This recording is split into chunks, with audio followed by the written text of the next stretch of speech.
Oh well.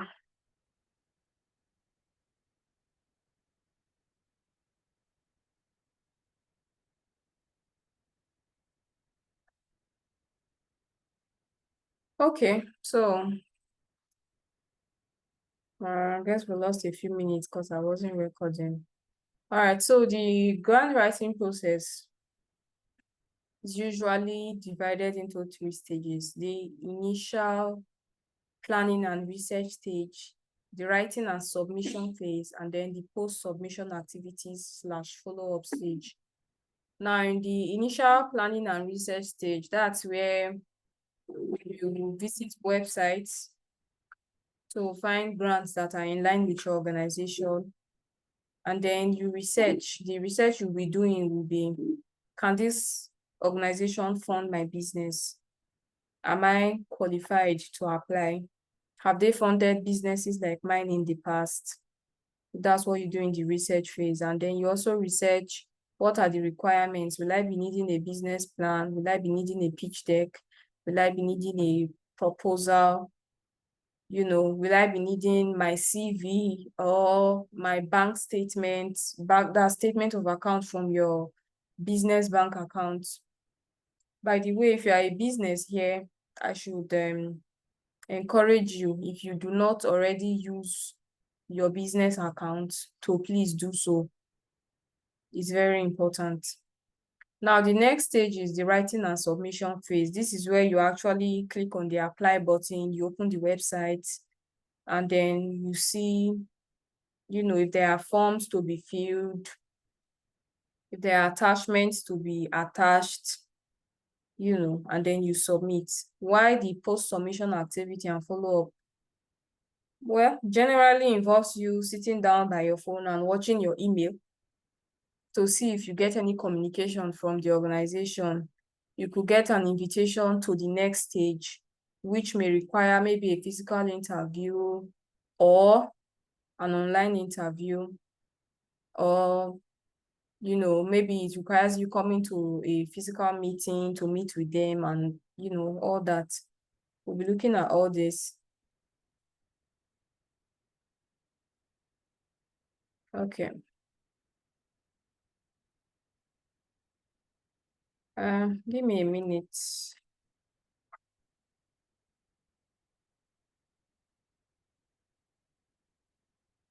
Can you still see my screen?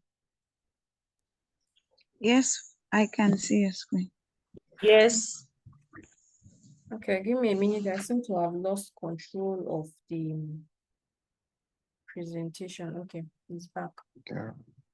Okay, so let's look at researching grant opportunities. One thing that I love US, when I was applying for grants for US organization, is there was this particular website that has a list of almost all the grant giving organizations, and when you click on them, you are able to see all the organizations that they have ever given money to in the past. And so you'll be able to say, okay, this organization I'm currently applying for is very closely related to this. And this organization is not, you understand. So you can easily tell if the business or the NGO you are applying for is likely to get funded. There are very few organizations that list their past funding on their website. Sometimes you have to do a Google search. For example, if you are applying for a MasterCard Foundation grant, for example, you may not see the list directly on the website. What you can do is to go to Google and search for winners of MasterCard Foundation grant 2018. And if there was any news article published about them, you can quickly take a pen and a paper, write down the organizations, and then you start researching these organizations one after the other to see if they are very similar to your own organization. Okay. And then networking with industry contacts. That's, for example, let's say there are 2, 3 people on this call, for example, and you both work in the NGO space and you do something very similar, maybe you all target women, but in different capacities. Maybe one is targeting widows, the other one is targeting young girls, and another one is targeting women in business, for example. You can network amongst yourself and say, okay, have you won grants in the past, or have you applied? Who did you apply to? Who did you win from? You understand? You can follow people on Facebook or on social media generally and see when they announce that they have won funding from organizations, and you can slide into their DM and say, hey, I have a similar organization. I would also love to win a grant. So can you tell me, you know, the organization that helped you and all that? So that's basically the easiest way to be able to know which organizations are going to fund your your business or your NGO, and which one are not likely to fund your business or your NGO. So these are the websites that you can very easily find grants. They are the most popular and also the most reliable. So grant.gov. I think I should open what you can unmute yourself. What do you think? Would you like me to open each of these websites so that you see what they are like? We wouldn't mind, especially grant.org. Does it need VPN? Yeah, grant.gov needs a VPN. I think funds for NGOs doesn't. No, none Doesn't of need the that. other ones need VPN, just grant.gov. Okay, I just needed everybody else to know that you might need VPN for that. Okay. So would you like me to open the website? I'm asking everybody, please. Yeah, Oh, yeah. please, Thanks. is this the right time to ask question regarding what's No, you can okay, okay. first, let me hear the question and I can take it down. If I can answer it now, I will. If not, I'll address it later. It's regarding the VPN. I was not aware that Oh, okay. VPN is needed. Grants. Okay, you need a VPN. You can use a free VPN. As long as your location changes from Nigeria, the website will open. Okay, so give me a minute and let me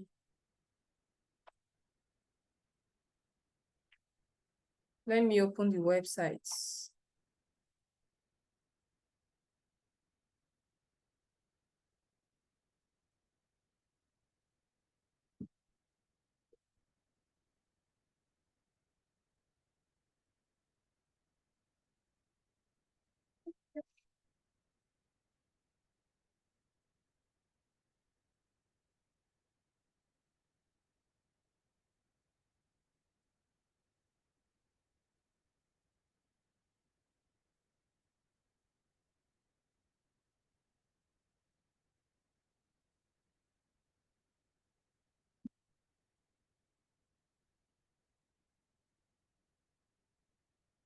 Okay, there's a little error on that slide. The grants.gov, there's an S, it's grants, not grant.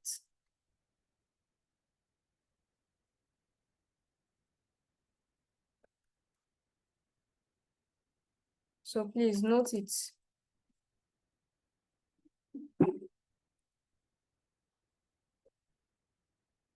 Isaiah, surprisingly, it's opening without a VPN. Oh, great. Let me try using my phone browser. See.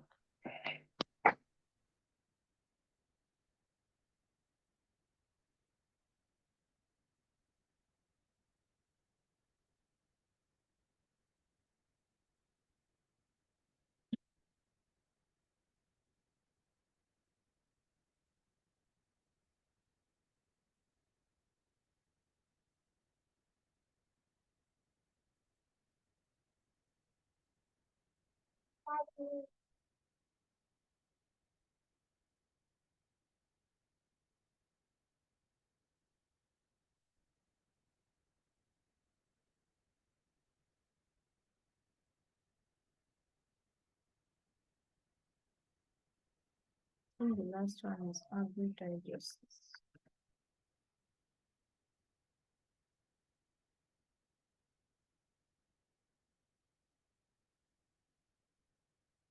Every business digest.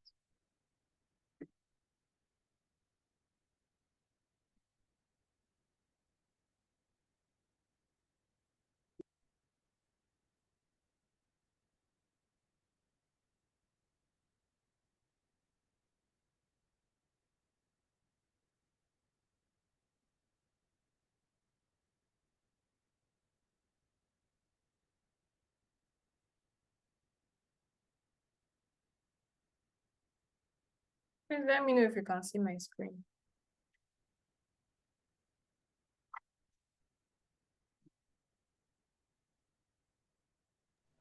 Yes. Okay, you can see the grants.gov homepage. Yeah, I can see the screen. Okay, so this is owned by the US government. It's an official US government website.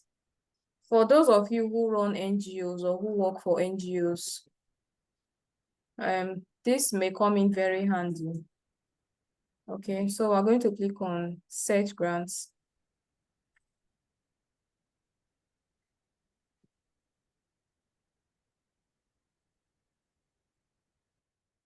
All right, so this is how to use the website. Usually, they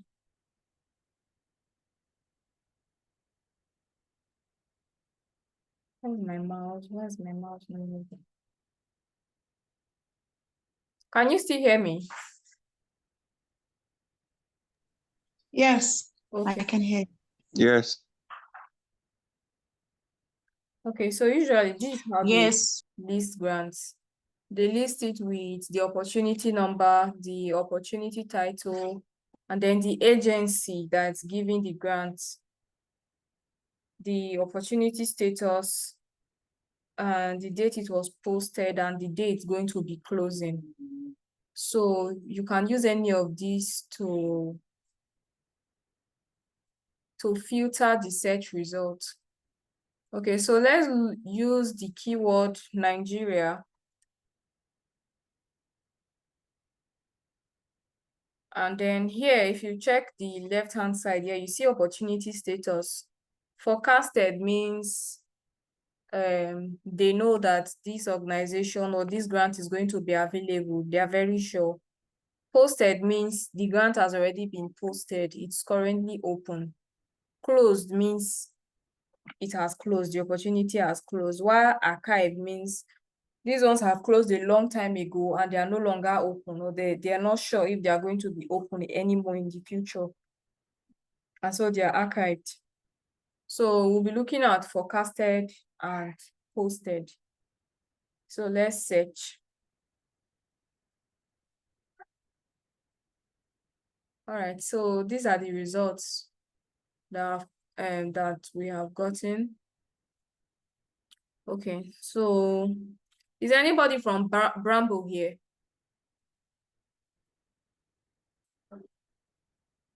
Okay. Bramble.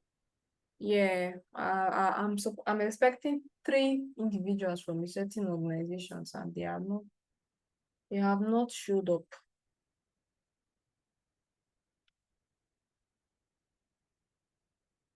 It's okay. So I was asking about Bramble because I know they are in the education space, the non-profit education space.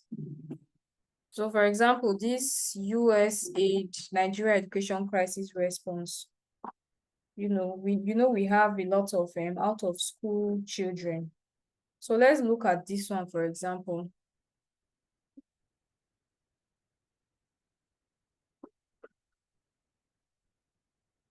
The page is loading,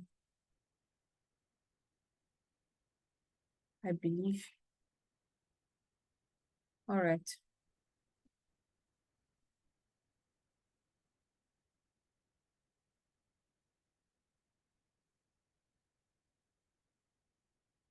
Okay, so this if you look here, it's under education, and then it was posted July 15th.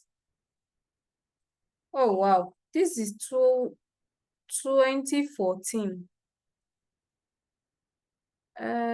Okay, this one has closed. They did not update it to show that it has closed, but this one closed in 2015. So let's leave here.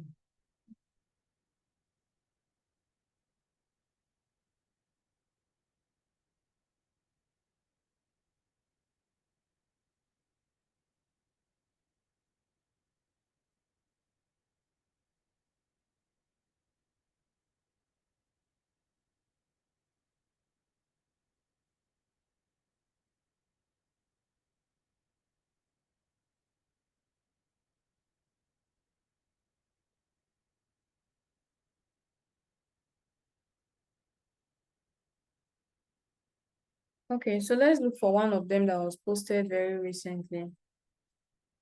I think this was posted in June. So this is for strengthening Nigeria Police Force lawful detention procedures. So if you work in the NGO space and maybe you do trainings for organizations to improve their procedures and all that, if you can look at this and see if it's something that you can do and you can apply. But you have to check the requirements to ensure that you meet them. And then most of these grants, they are for specific types of organizations. So if it's specified that you have to be a non-profit or an NGO, you cannot apply if you're a business. And if it's specified that it's for only businesses, you cannot apply if you're an NGO. So let's look at Opportunity Desk. Can you still see my screen?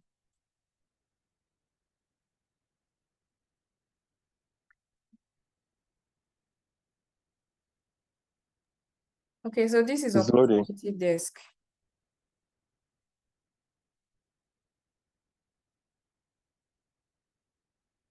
So Opportunity Desk does not only post grants, they post scholarships, competitions, anything that looks like an opportunity that people can take advantage of, they post it.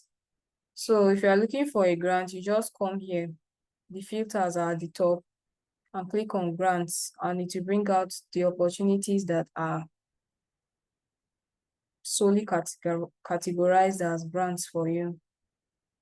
This the user interface is quite straightforward, although the disadvantage with these kind of websites is that you can't search with filters the way you saw it in grant.gov. You see that we could, for example, choose to show only those that have been posted, or you could even choose to show only those that have closed. You understand? But here you can only search for specific keywords. You cannot search open grants here or closed grants. I don't know if you understand what I'm saying. Yeah, I get it. So if, for example, you work in Madam, was it Oge, right? You said you work as a fashion designer, right? Is she still on the call? Yeah, she. Okay, so you can search fashion, for example, and see which grants. Okay, now you see we have accelerators, incubators, contests. There are a lot. This one, for example, is AFDB. Although this one has closed, obviously, because it was posted in 2022. So this is the Opportunity Desk website. Now, opportunities for Africans. Very similar to opportunity desk. You can only search with keywords. You can't use filters to narrow down your search. Most of them are like that. It's mainly US that you have websites that have proper listings where you can use filters to search.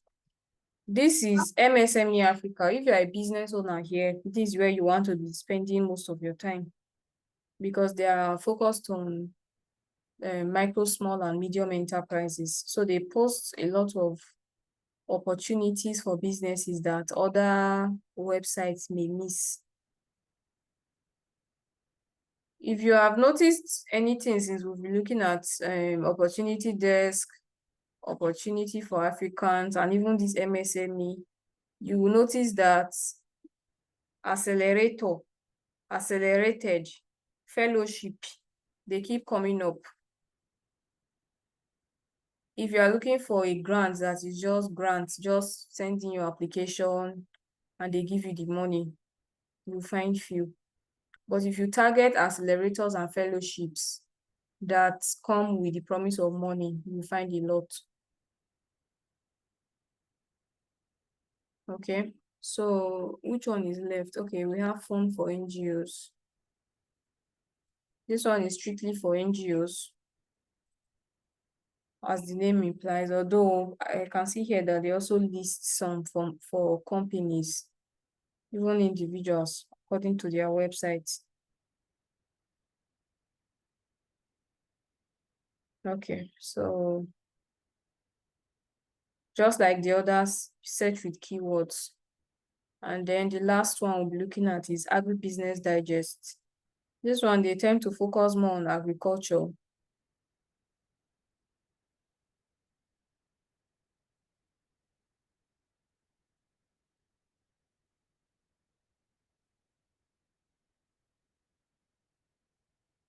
They tend to focus more on opportunities that open for the agricultural sector.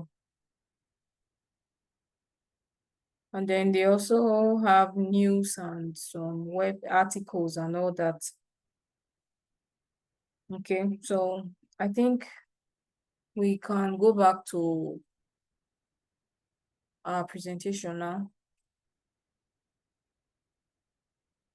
So from all the ones that we looked at, which of them was your favorite based on the user interface?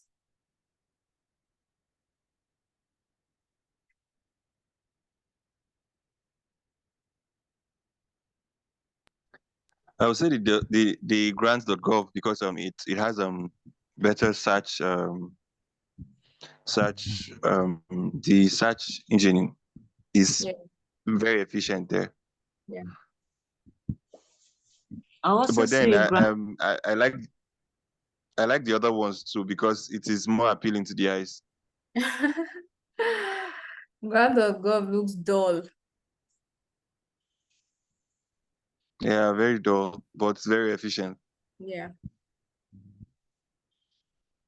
I think that may be because Grant.gov is a coded website, while the others, they are most likely themes on WordPress, so they can customize it to make it look very appealing to the eye. But the functionality is not to be compared with a coded website. Yeah, true. Elizabeth or someone was trying to speak. Yes, so I said I also choose grants.gov based on the interface. Okay. But if I would like to get funding, I think MSME, being in Africa rather, I don't know, but I think it would be easier to access, right? MSME Africa. Yes, All of them because Nigeria, an African country, right? MSME But Africa, what they are really doing well. I don't know, they are not very popular, but they are doing very well actually. all right. Okay, so let's go back. Can I ask a question real quick? I know you can answer this actually. Like, what's like the how can we measure how often are grants given from this site or from this website? We can only say how often they are listed, and even that we can't even, because we are not controlling the organizations that list grant or that decide to give. But for MSME Africa, they have a WhatsApp channel, and they post every day. And then at the end Okay. of the week, they give a weekly roundup of all the opportunities that they listed on their website. So if you want a very easy way to, keep up to date with what's happening, you can just join MSME's WhatsApp channel. And then at the end of the week, Friday, Saturday, you just go check all the opportunities that were listed for the week. From the titles, you know whether you should open the link and check it or not. Okay. All right, so preparing to write. Now, the first thing you should do when you're preparing to write, obviously, is to read the grants guidelines and requirements. For most grants, they do that on their website. Some of them go as far as creating a PDF that you can download to read more information about what they expect. Okay, like the price. I don't know if any of you know of the price grant. If you read their criteria, it will discourage you if you are not a serious-minded person, because they mean every single word they are saying. And I think the PDF was about 5 or 6 pages long. They expect you to read everything, assimilate everything, and adhere to every single thing that they have written in that document.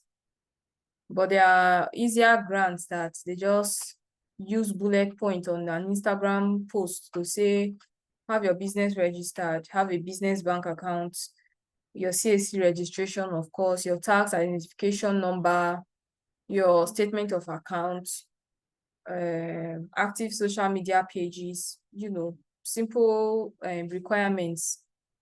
Some of them will say you should have a 3-year business plan. Some of them will say you should have a 5-year business plan.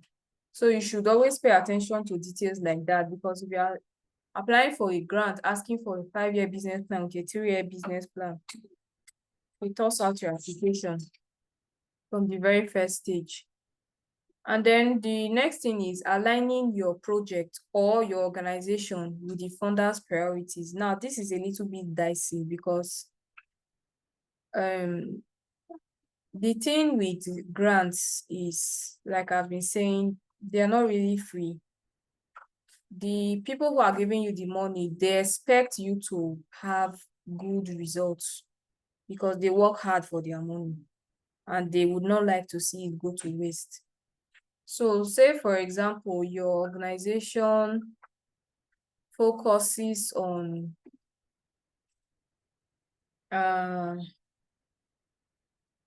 okay, let's use Madam Oge's one, for example. Your organization focuses on making dresses or clothes for children, right? Now imagine that there's a grant that comes up, and they are awarding grants to fashion designers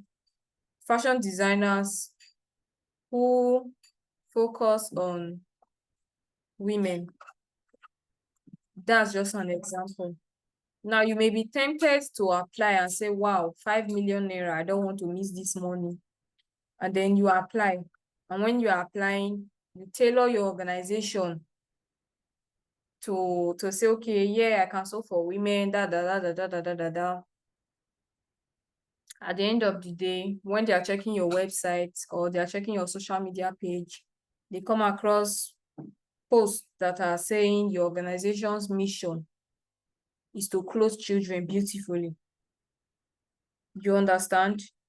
You are immediately disqualified, because your organization is not in line with the funder's priorities.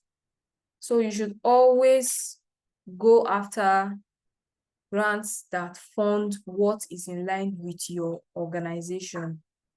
there's a chance that maybe they don't do enough due diligence and you win that 5 million naira grant, and then you spend the next 2 years, for example, trying to sew clothes for women.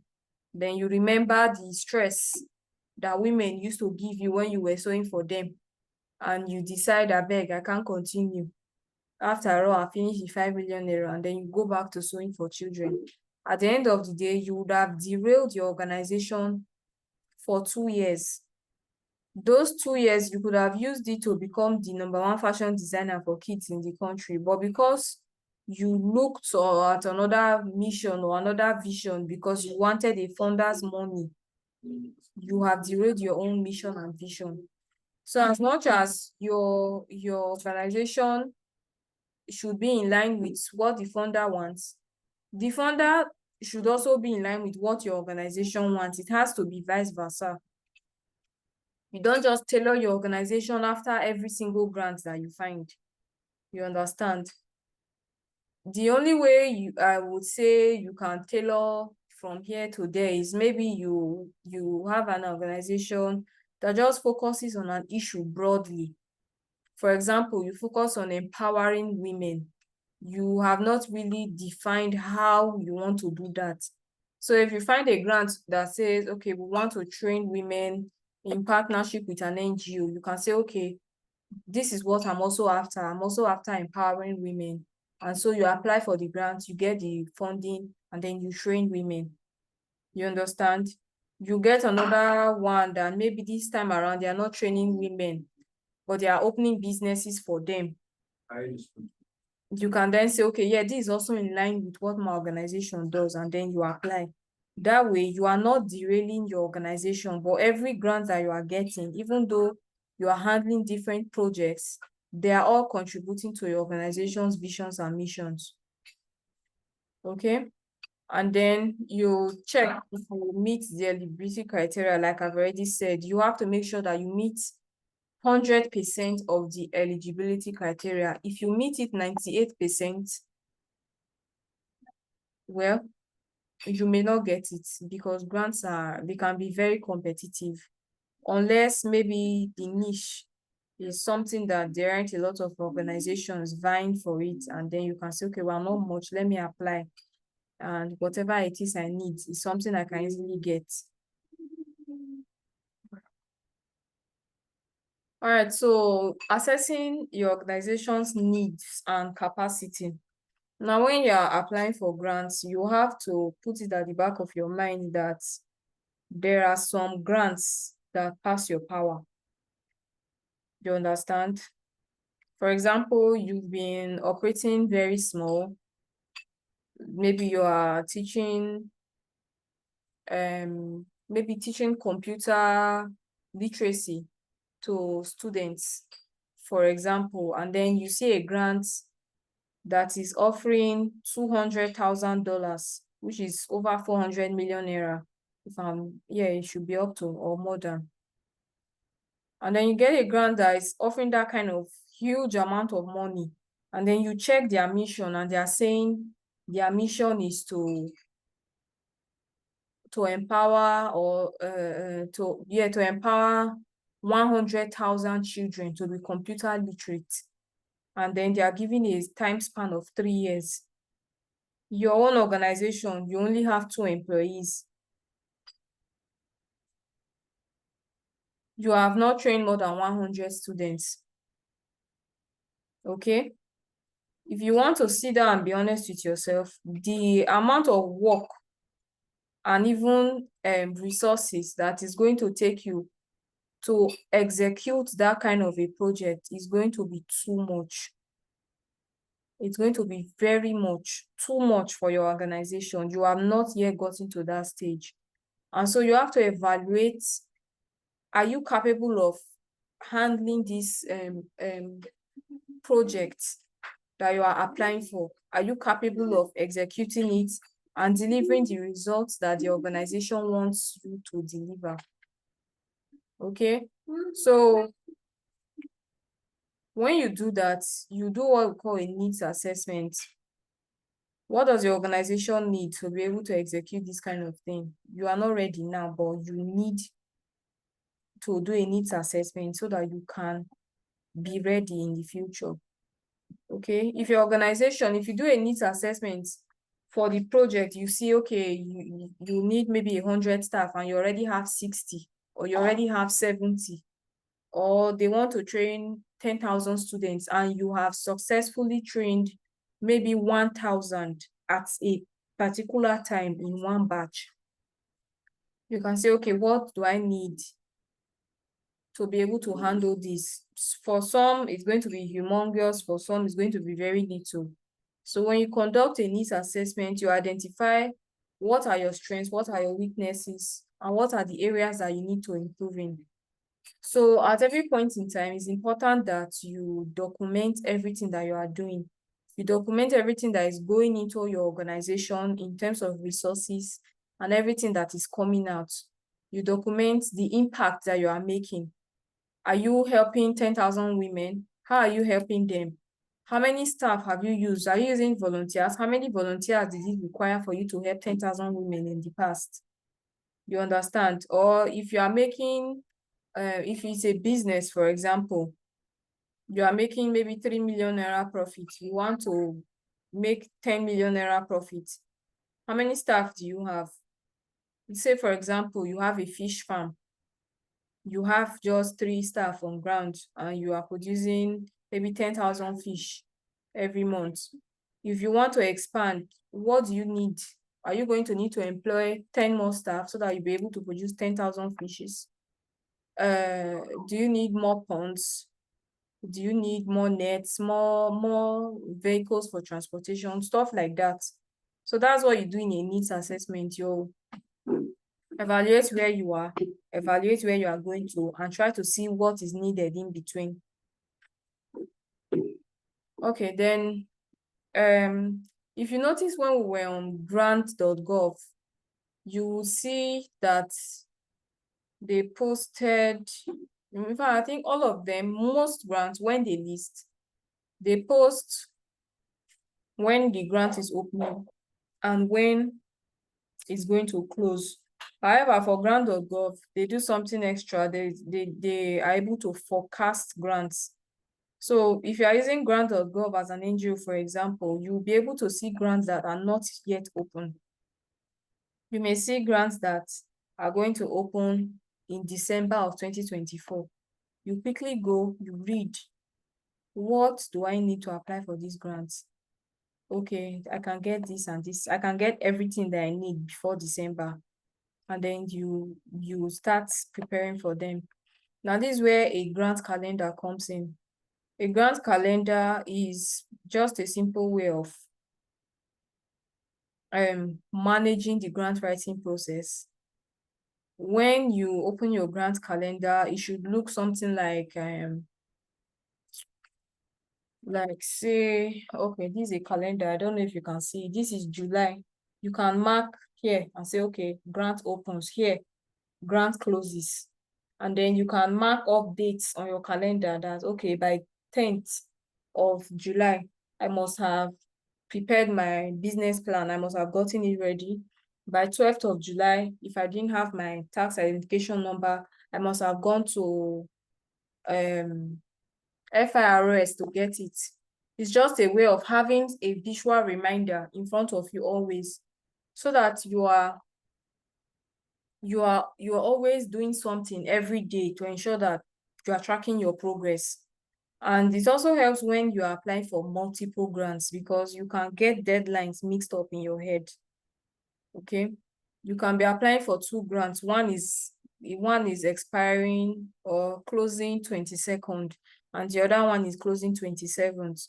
If you don't put it down in your calendar, you just have it in your head that, oh, I have 2 grants and they're going to close in the last week of August. What date specifically, you may not remember, and you may also mix it up. The one that is expiring 22nd, you may think it's expiring 27th. Okay. So you need a grant calendar. And if you work in a relatively large organization, or you work in an organization where maybe more than one person is working on the grant, it can help coordinate team effort. So you can assign tasks to people and say, okay, by 12th, everybody, this is your task, this is what you're going to do, this is what you're going to contribute to the grant writing process. Okay, you write the problem statement, you write the needs assessment, you write this, you write that, and then we are going to submit this on so dates. We are going to review it, and then by so date, we are going to put everything together and submit. So that's the essence of developing a grant calendar. It's very important. Now, building a strong case for support. This is simply, why should we fund you? Thinking like you are the funder, okay? Just like when you are doing business, you think like your customer. What do my customers need? When you understand what they need, you'll be able to market better, and it will help improve your sales. So also, you need to be able to articulate your company's visions and mission clearly, such that anybody that reads it will say, yes, this is in line with what I'm doing and I want to fund this organization. Let me see their proposal. Okay, so you need to be able to craft a very clear and compelling mission, very simple, clear and compelling mission statement. Your mission statement should not be 3 sentences long. 1 sentence, straight to the point, no ambiguity. Somebody should be able to look at your mission and vision statement and say, I like what this company is doing. They are really making an impact. You understand? And then you should be able to highlight your visions for the future. That's your company's vision. Now, like I said before, when it comes to maybe your website, your social media, everything has to show that you know what you are doing and you are working towards a particular aim. You cannot be posting on social media about the plight of out-of-school children, for example, and then on your website, it says that you are helping women or you are helping poor people. There's a miscommunication somewhere. So you have to ensure that across all your communication, you maintain a consistent message. Your mission and your vision should not be questioned when anybody visits even your Facebook page, your personal Facebook page. It should not be in question at all. Now, we are going to look at something called triple bottom line and corporate social responsibility. Now, triple bottom line they are the environmental, social, and financial incentives or impact that drive organizations worldwide. Triple bottom line, environmental, for example, it's either your organization is helping the environment or it's helping a social cause or it's helping you financially. Okay, so if it's helping the environment, say maybe you do cleanup, you do recycling and stuff like that, you are helping alleviate air pollution or clearing up gutters so that there's no flooding, stuff like that. Those are environmental impacts. Social impacts are, okay, you are helping the poor, you are helping the needy, or you are helping pregnant women, for example. You are educating them so that they understand the importance of antenatal and they go to the hospital to deliver instead of going to local birthing centers. And of course, financial incentive is you are doing it for ego. This typically applies to businesses. This financial incentive, this is where businesses, they thrive a lot.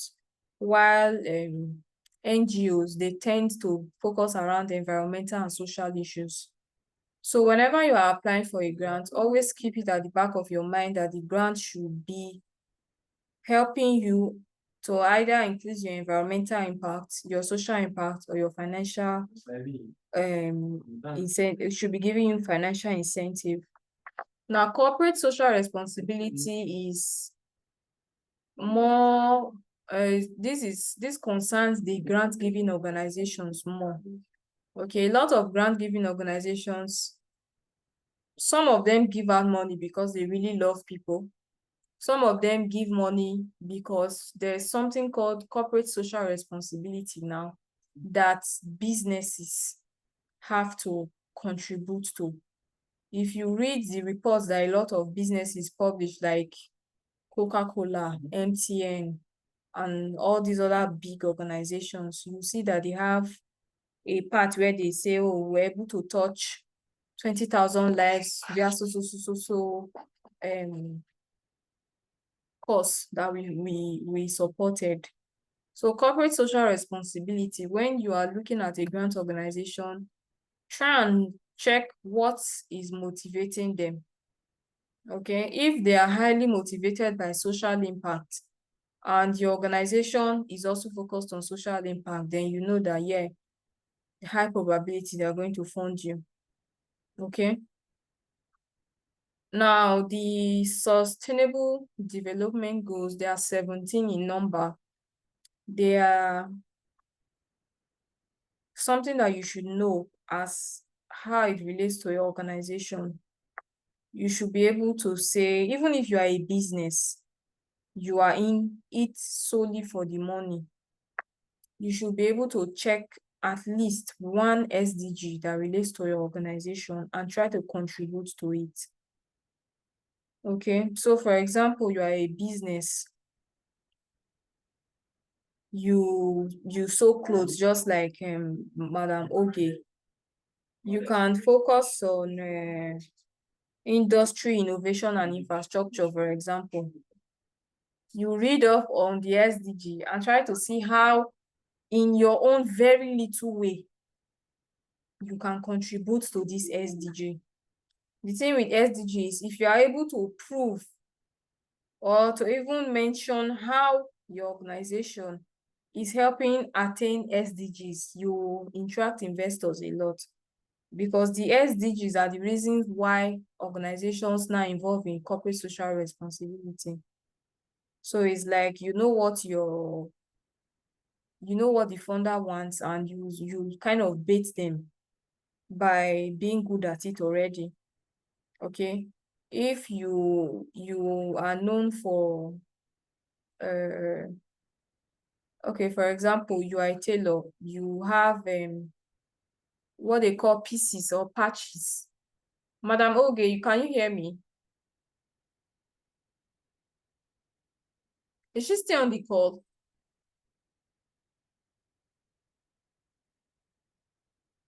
Oh well, just as Yeah, I, she is. but she's I not can ready. hear you. I Yeah, can hear you. I chatted. All right, so for example, you are a tailor. You when you sew, you usually have pieces and patches, right? Yes.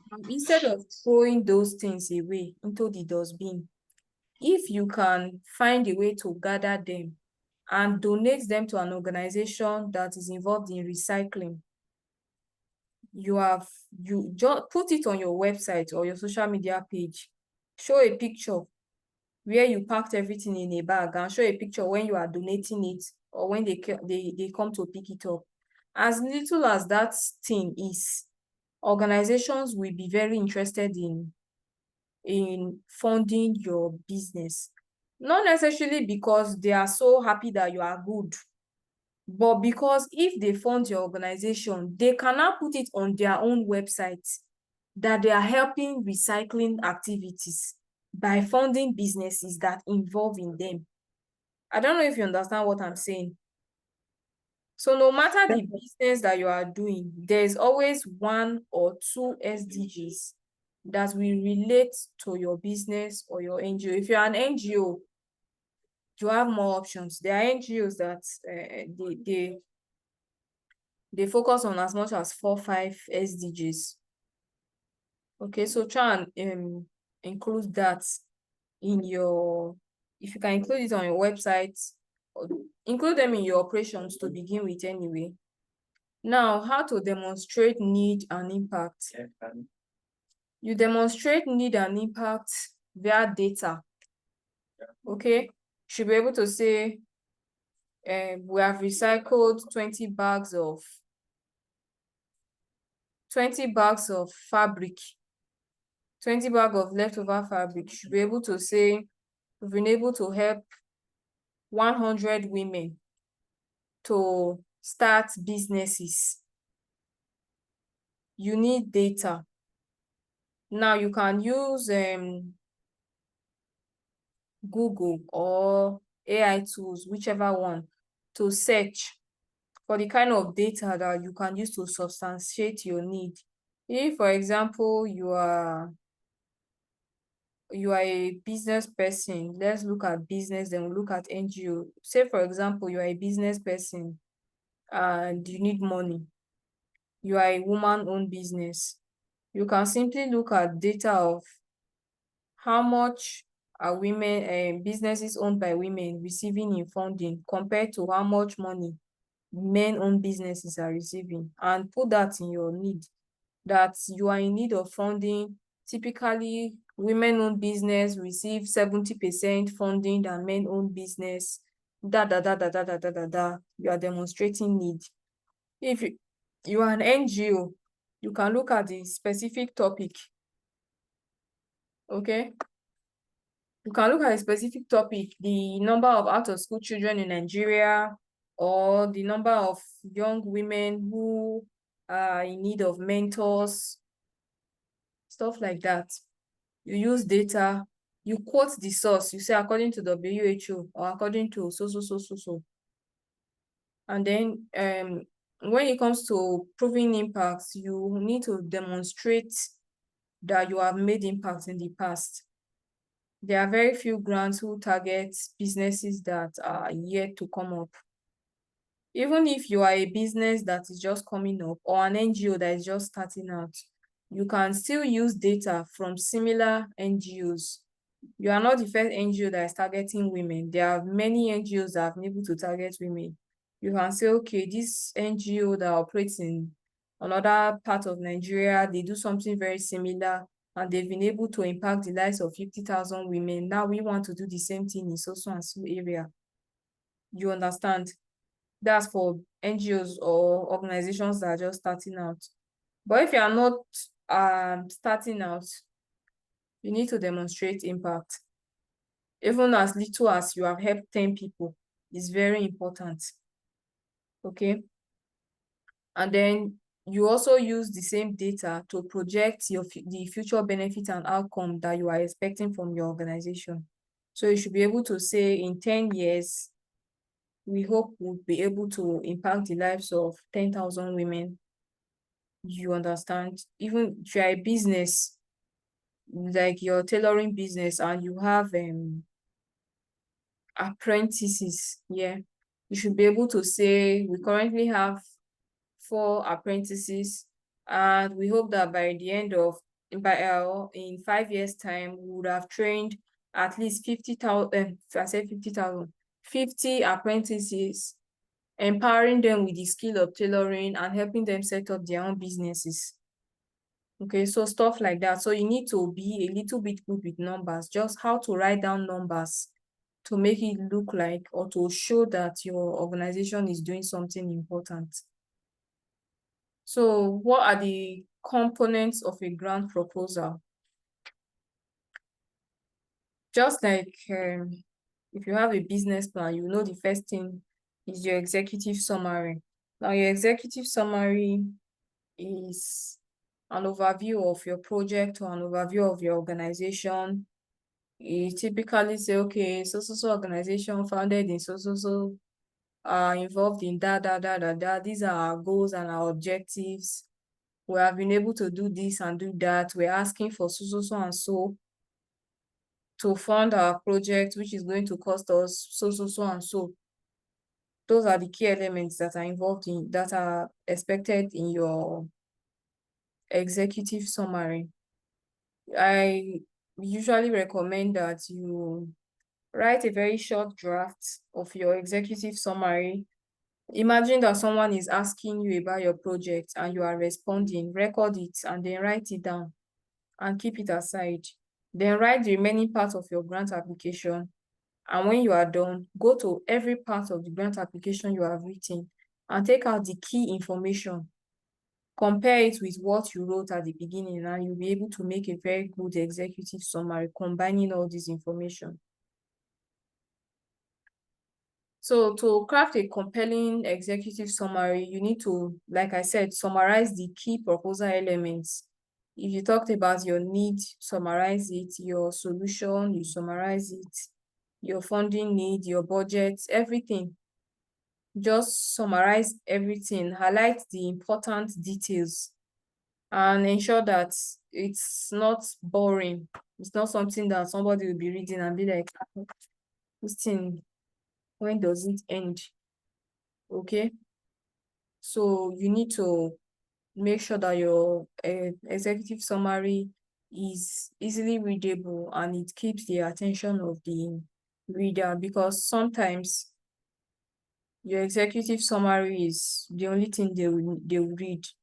Now, there are some grant applications that don't even ask for a comprehensive proposal that needs executive summary and all the other parts. They just ask a very simple question. How much do you need and what will this money do for you? Okay. Same thing applies. Summarize, answer the specific question to begin with. The first part is this, the second part is this. Answer, break down the question, answer the specific question. Anything that was not asked, don't answer.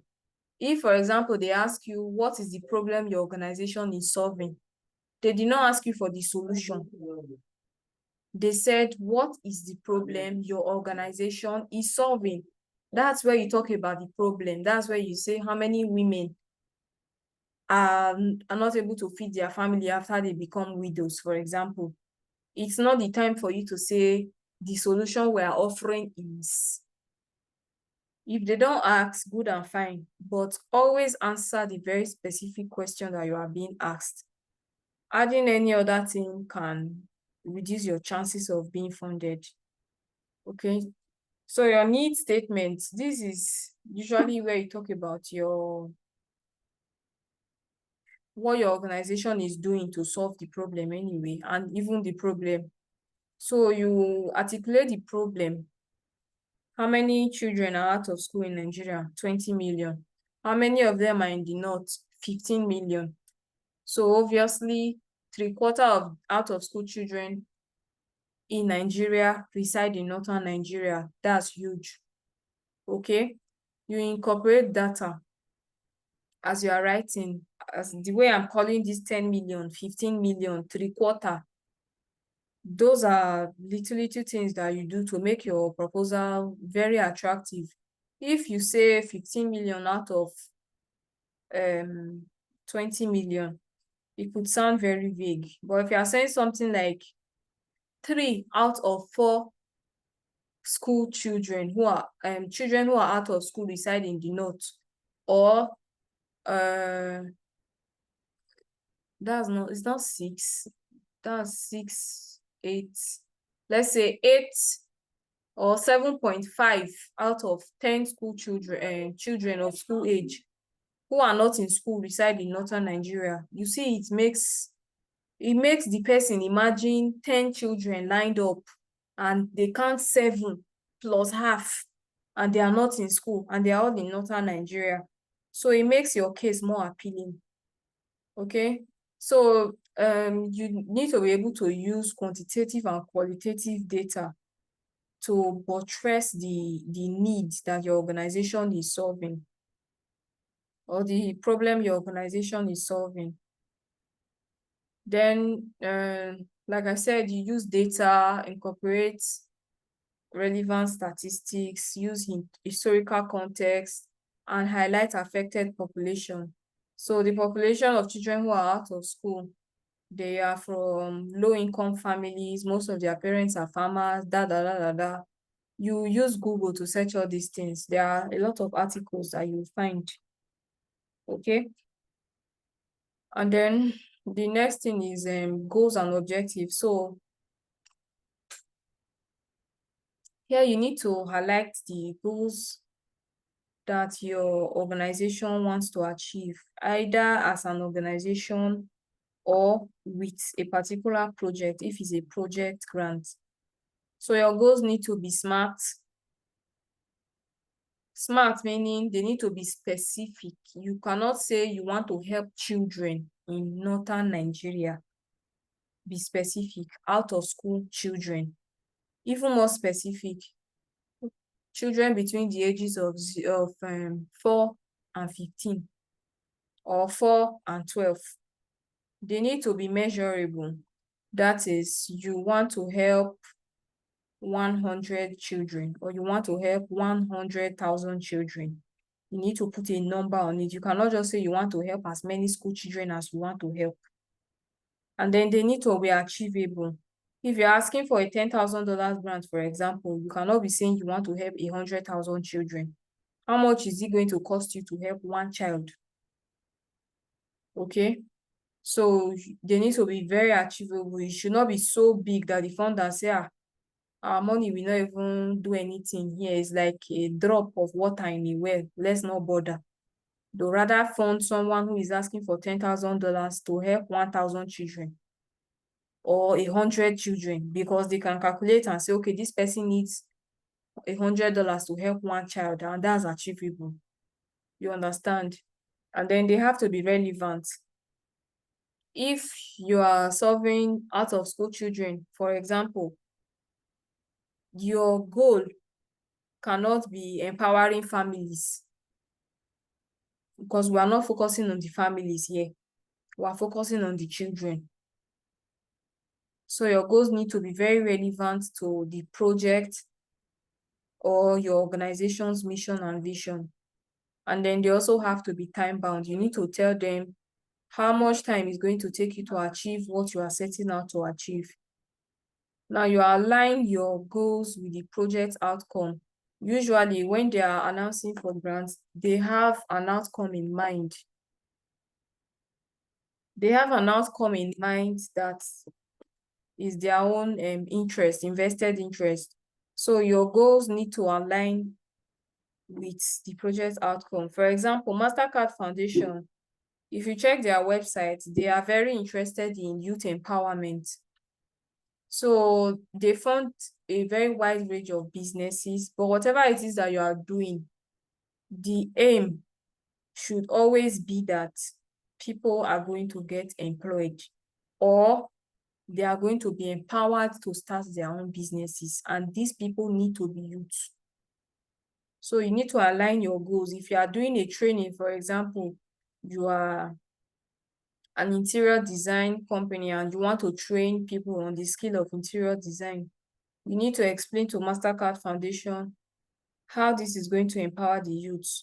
Okay, they are going to be able to start their own businesses, or in Nigeria, we have over 10,000 interior design companies. These people are lacking qualified staff. At the end of the training, we would have trained people who will be able to go into the market and fill these positions, things like that. And then you need to ensure that your goals are funder friendly, which is basically the same thing which I've explained. You need to be in line with what your funder wants.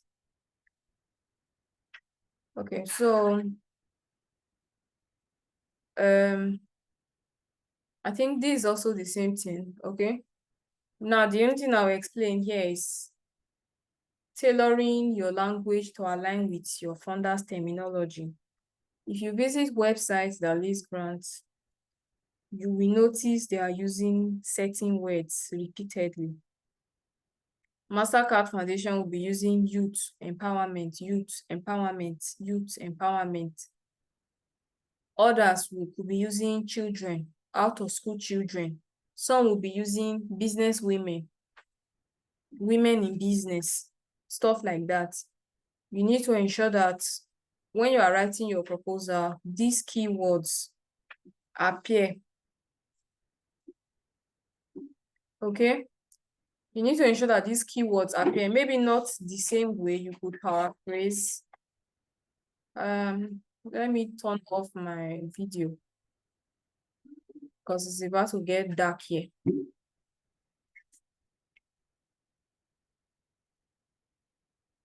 Okay, so you tailor your language to align with the founder's terminology, either by paraphrasing or by putting it directly into your proposal.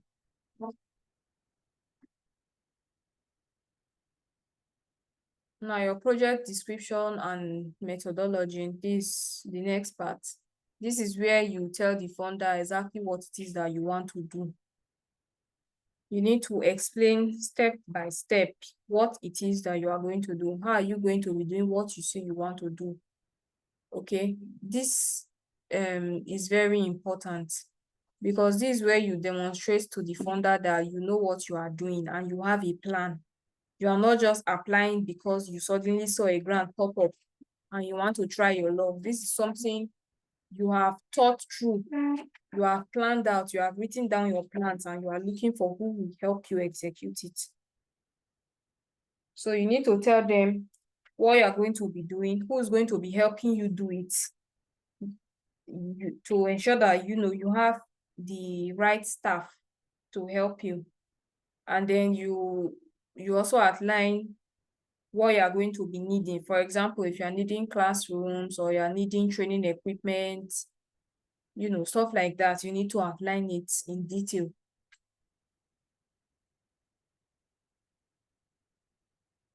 Now, you need to also set milestones and deadlines. You should be able to say, by the end of the first quarter, we would have finished this. By the end of the fourth quarter, we would have finished that, stuff like that. You should have a proper implementation timeline that involves milestones and deadlines. Okay, and then you could also include how you are going to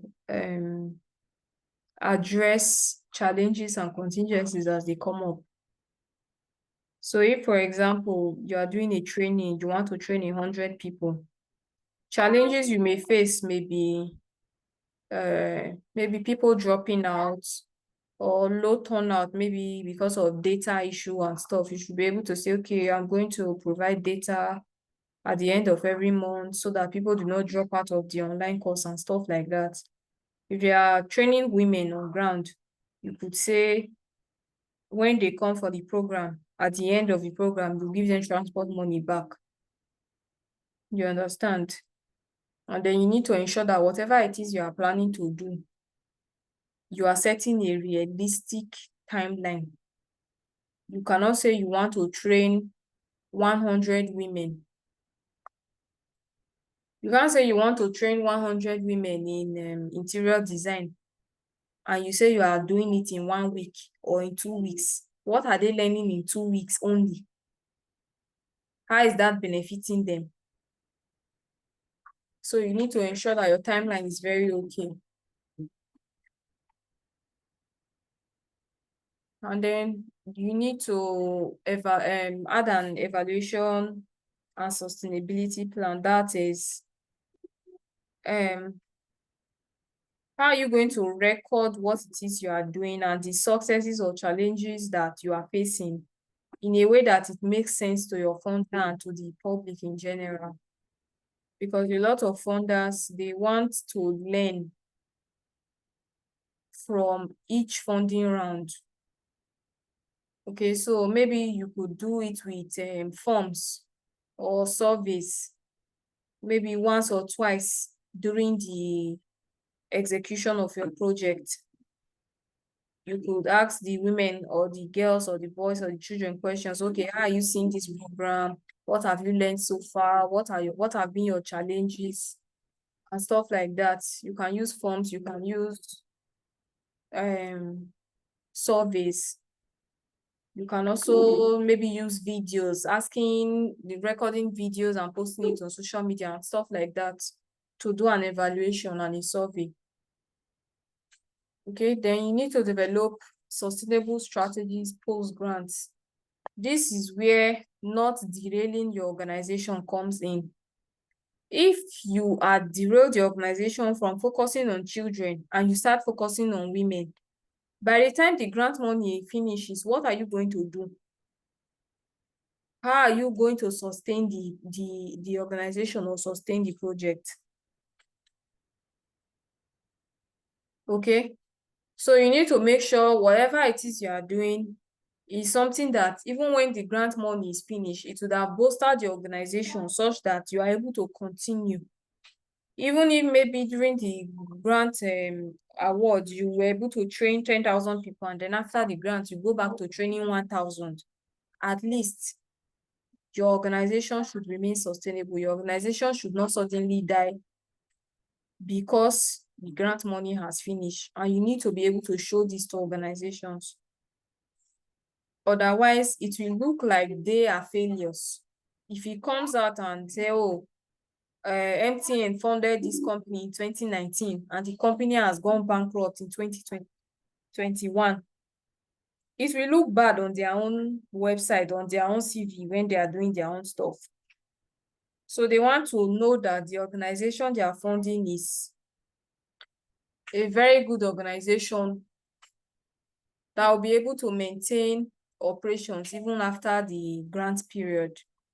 So you communicate all this, and then your long-term impact, you communicate it also to the grant funders. Now, budget and budget narrative. Budget is simply, the budget table.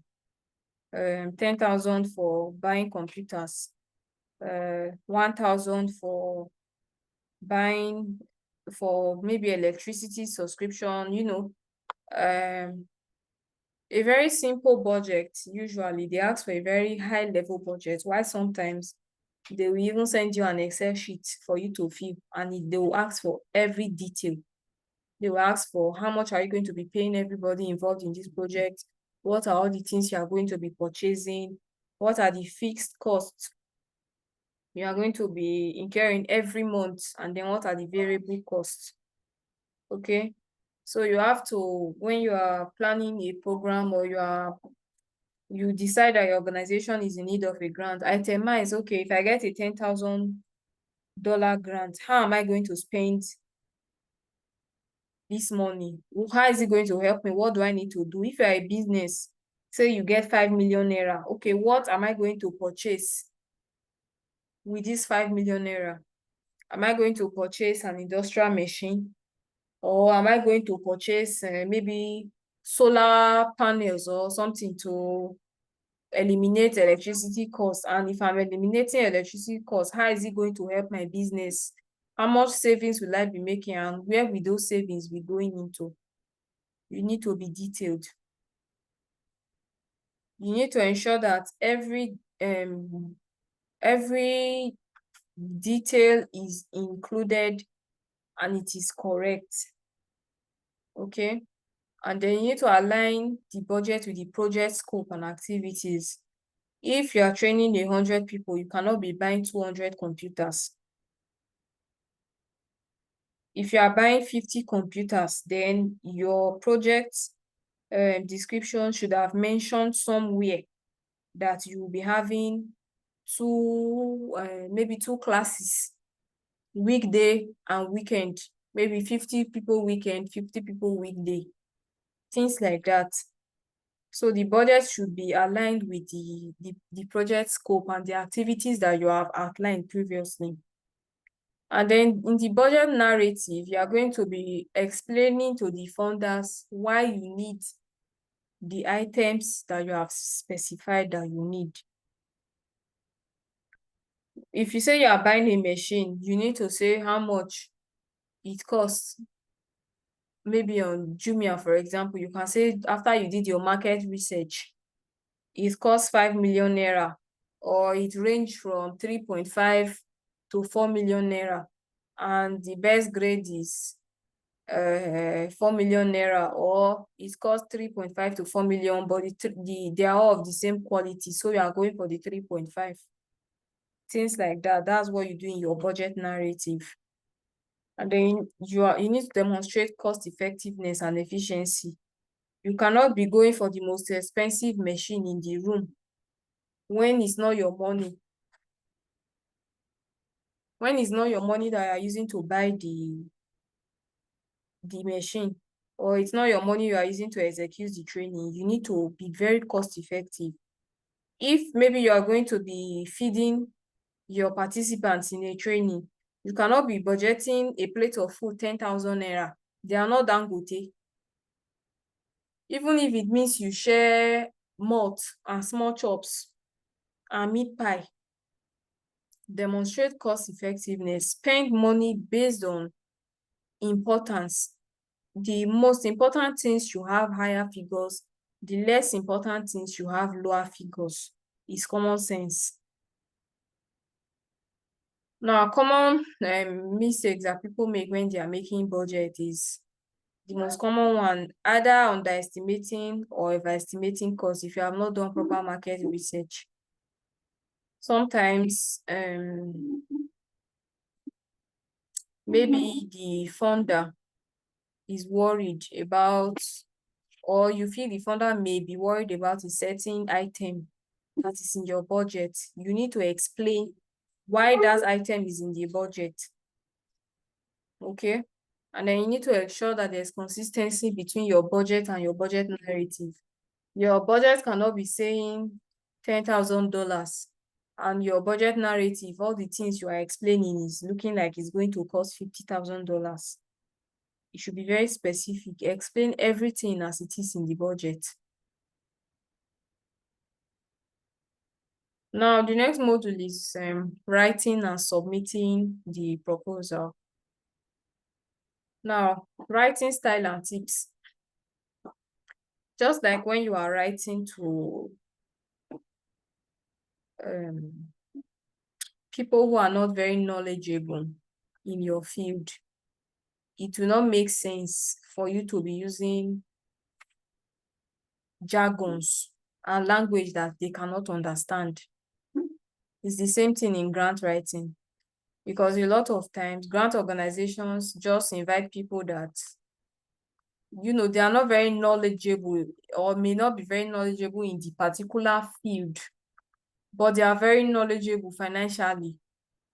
You understand? Or they are very knowledgeable with operations, so they can look at your grant and say, okay, yeah, this thing will work. But they are not, say you are funding a medical outreach, for example, you are looking at pregnant women. You now start writing first trimester, or you start writing position of the baby, trans this and this and that, you know, things that it won't make sense to an ordinary reader. Just avoid them. Communicate as clearly as possible. If you are helping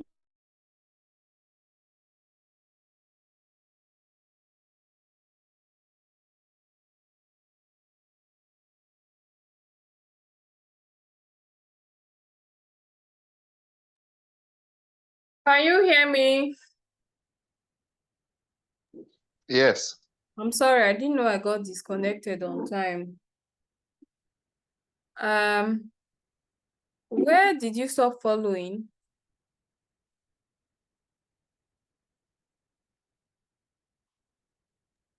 We were talking about not using a lot of jargons or trying to communicate. Okay. All right. It's clearly. All right. So just confirm that you can hear me before I continue, because the network is fluctuating badly. To I can hear you. I can hear you. Okay. My internet connection is very poor right now. I guess because of the weather. Okay, but I think I'll just continue since you all can hear me. Let's hope it doesn't get disconnected again. Can you see my screen?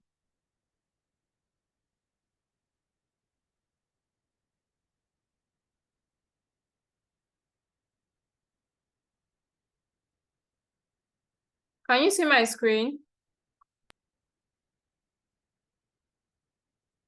This out. Yeah. Yeah. Yes. Okay. So you need to be very direct and straight to the point. Don't be beating around the bush. If you are using data, use specific data. The rule, well, let me not say rule, but what we advise in grant writing is for every question that you are answering,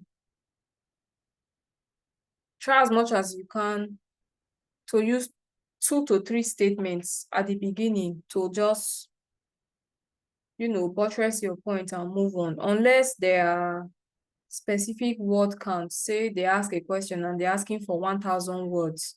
That's when you know, okay, they really want to know detail.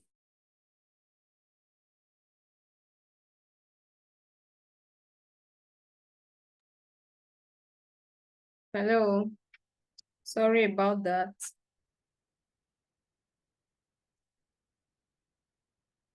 Don't have a lot of words.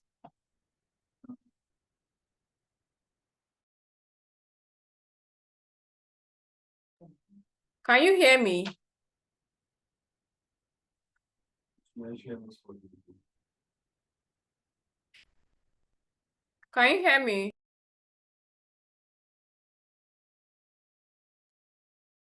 Can you hear me? Yeah.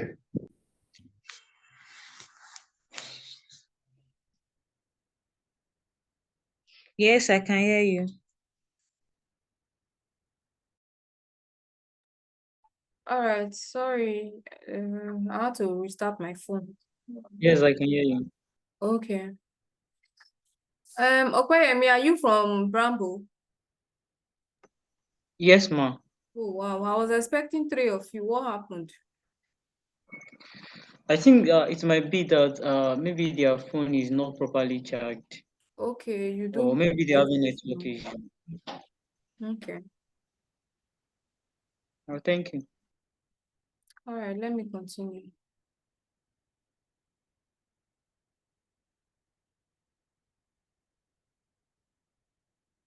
All right, so the last thing I talked about was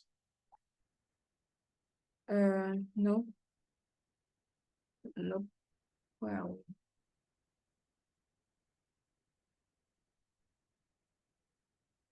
okay, we're here.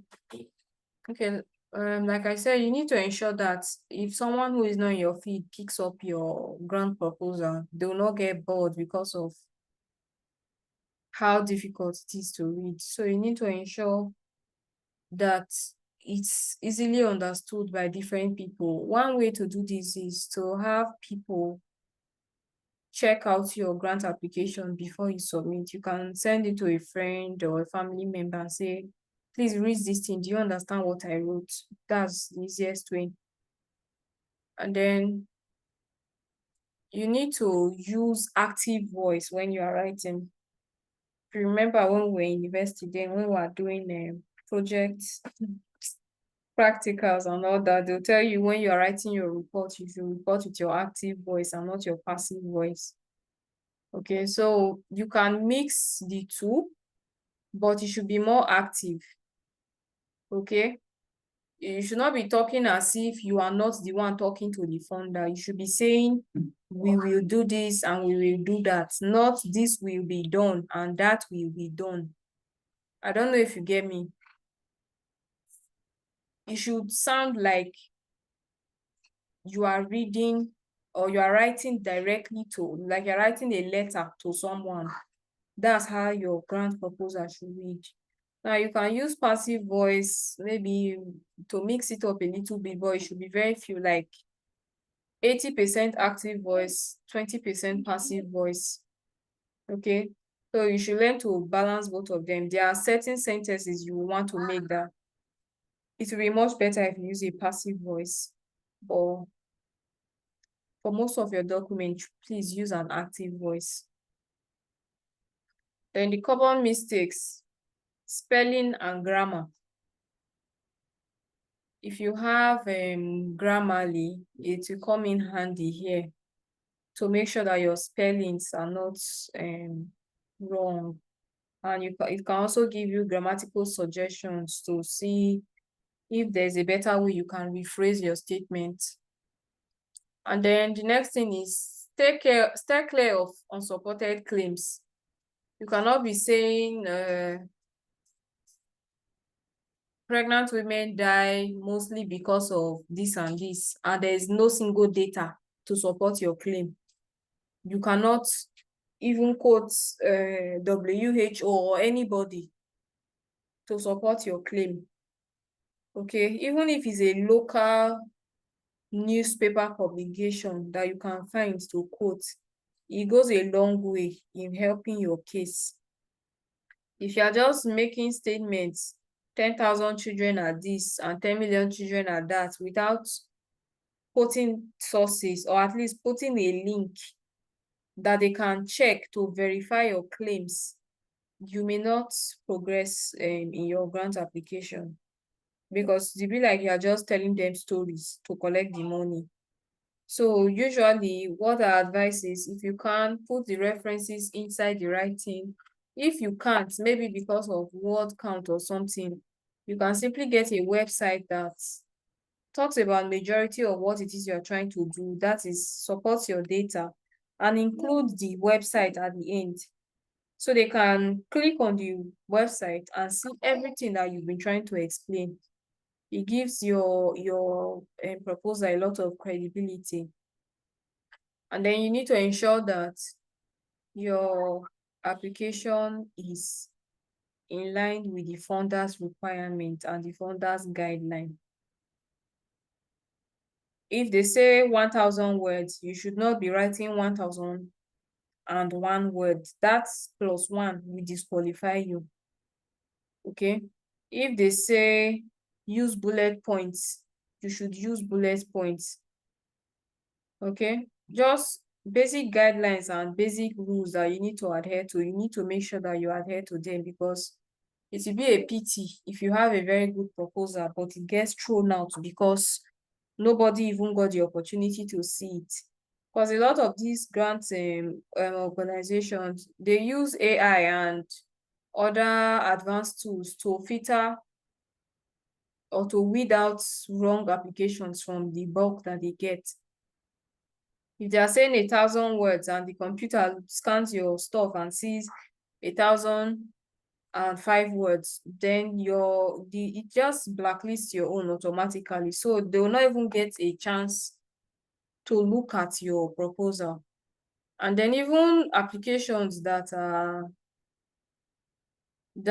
reviewed by people, because they cannot be partial, they have a criteria for giving out scores. So if they say adherence to rules is 30 marks and they are awarding you 30 marks, they will write by the side each and every rule that you adhere to. If they are giving you 20 marks, they will also write by the side the rules that you didn't adhere to that made them score you 20. So as little as it is, as silly as it might be, you need to ensure that you align with the guidelines that you have been given. Okay? So when you are done writing your grant, the next thing you are going to do is to edit it and then to proofread it. You can do this by yourself the first time. When you are done, what I do, when I'm done with a grant proposal, I close my laptop and I sleep. And then when I wake up, I pretend as if this is somebody that gave me the thing and say, read this, does it make sense? And then I read and I start saying, oh, this sentence can be better structured. This sentence can be put better. You understand? So you do that yourself the first time. You proofread it, make sure there are no errors, and make sure that it's very easy to understand. When you are done, you can now pass it to someone else, either within your organization or someone else that you trust, and have them review it for you. When that has been done and you have effected the changes or corrections that are necessary, that's when you now think of submitting the proposal. Okay, so if you work in an organization that has a lot of employees, and you have maybe 2-3 people working on grants like they have at Bramble right now. I think you are 3 that will be working on grants henceforth. One person can, you all can write, you collate, you put the proposal together, make it one proposal, and then each person can review it independently or in a group session, okay, or one after the other. But you can always make use of your co-workers or your employees to review the grant. You take constructive feedback, incorporate everything, then you refine the proposal and based on the feedback that you have gotten. Now, the submission process. Some grants, we say, send us an email. Some, it's a form. Some, on very rare occasions, very, very rare in this 21st century, we say you should submit physical. That's like 1% of grants. Most of them ask you to submit online. Most of them ask you to submit via a form, maybe about 90%, while the remaining ones we ask you to submit via email. Okay, so make sure that your attachments are attached.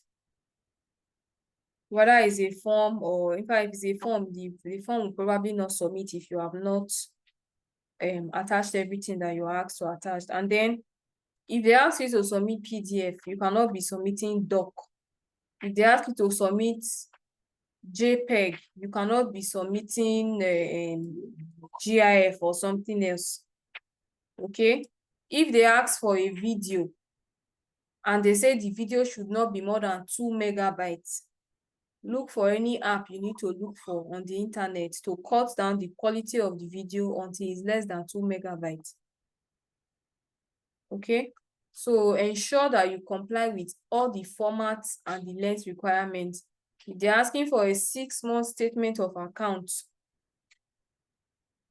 get your 6-month statement of account. Is better instead of maybe getting a 1-month statement for the different 6 months and joining everything together.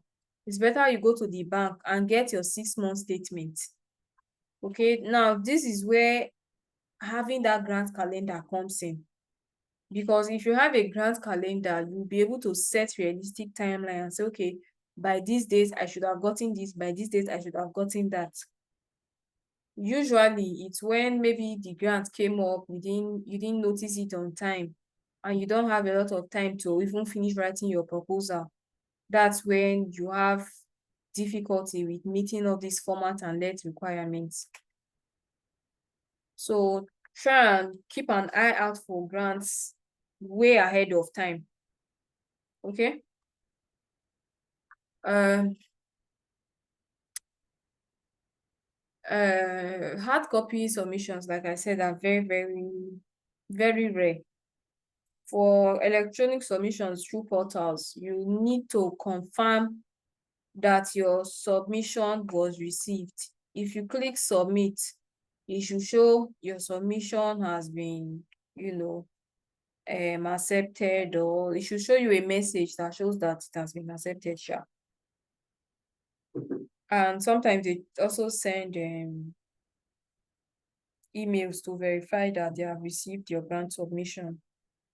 Okay, if you are submitting via email, usually they'll send an automated email to say that they have received your submission. But if you do not receive an automated email, then you can reach out to them on your own. If there's a website for inquiries, and ask them if you are supposed to get an automated message. If they say yes, then you can tell them you didn't receive one. And they may ask you to submit again, or they may tell you, oh no, it's not compulsory for you to receive an automated email that your grant application was received. Okay, so you need to know all these things and act accordingly. And then when you are finished submission, you need to now prepare for the next phase, because it can come suddenly. Okay, there was this grant that my friend, I helped her apply for, and I think within a week or so, she got a call. She just suddenly got a call on her phone. It was from the organization, and they asked to do a WhatsApp call with her on the spot, that they wanted to see her workshop or her office, if I could call it that, her workshop where she operates from. Now imagine if she wasn't at the office that day on a work day during working hours. Okay, so she immediately switched to video. So they asked to see the nook and cranny of her workshop, all her machines. She said she had apprentices. They asked to see the apprentices, interacted with them. You know, it was a very thorough interview. It didn't last more than 30 minutes, but they were able to confirm everything that they wanted to confirm in that very short interview. So you should always be prepared after you have made your submission for potential interviews or even site visits. Sometimes they don't do a WhatsApp call.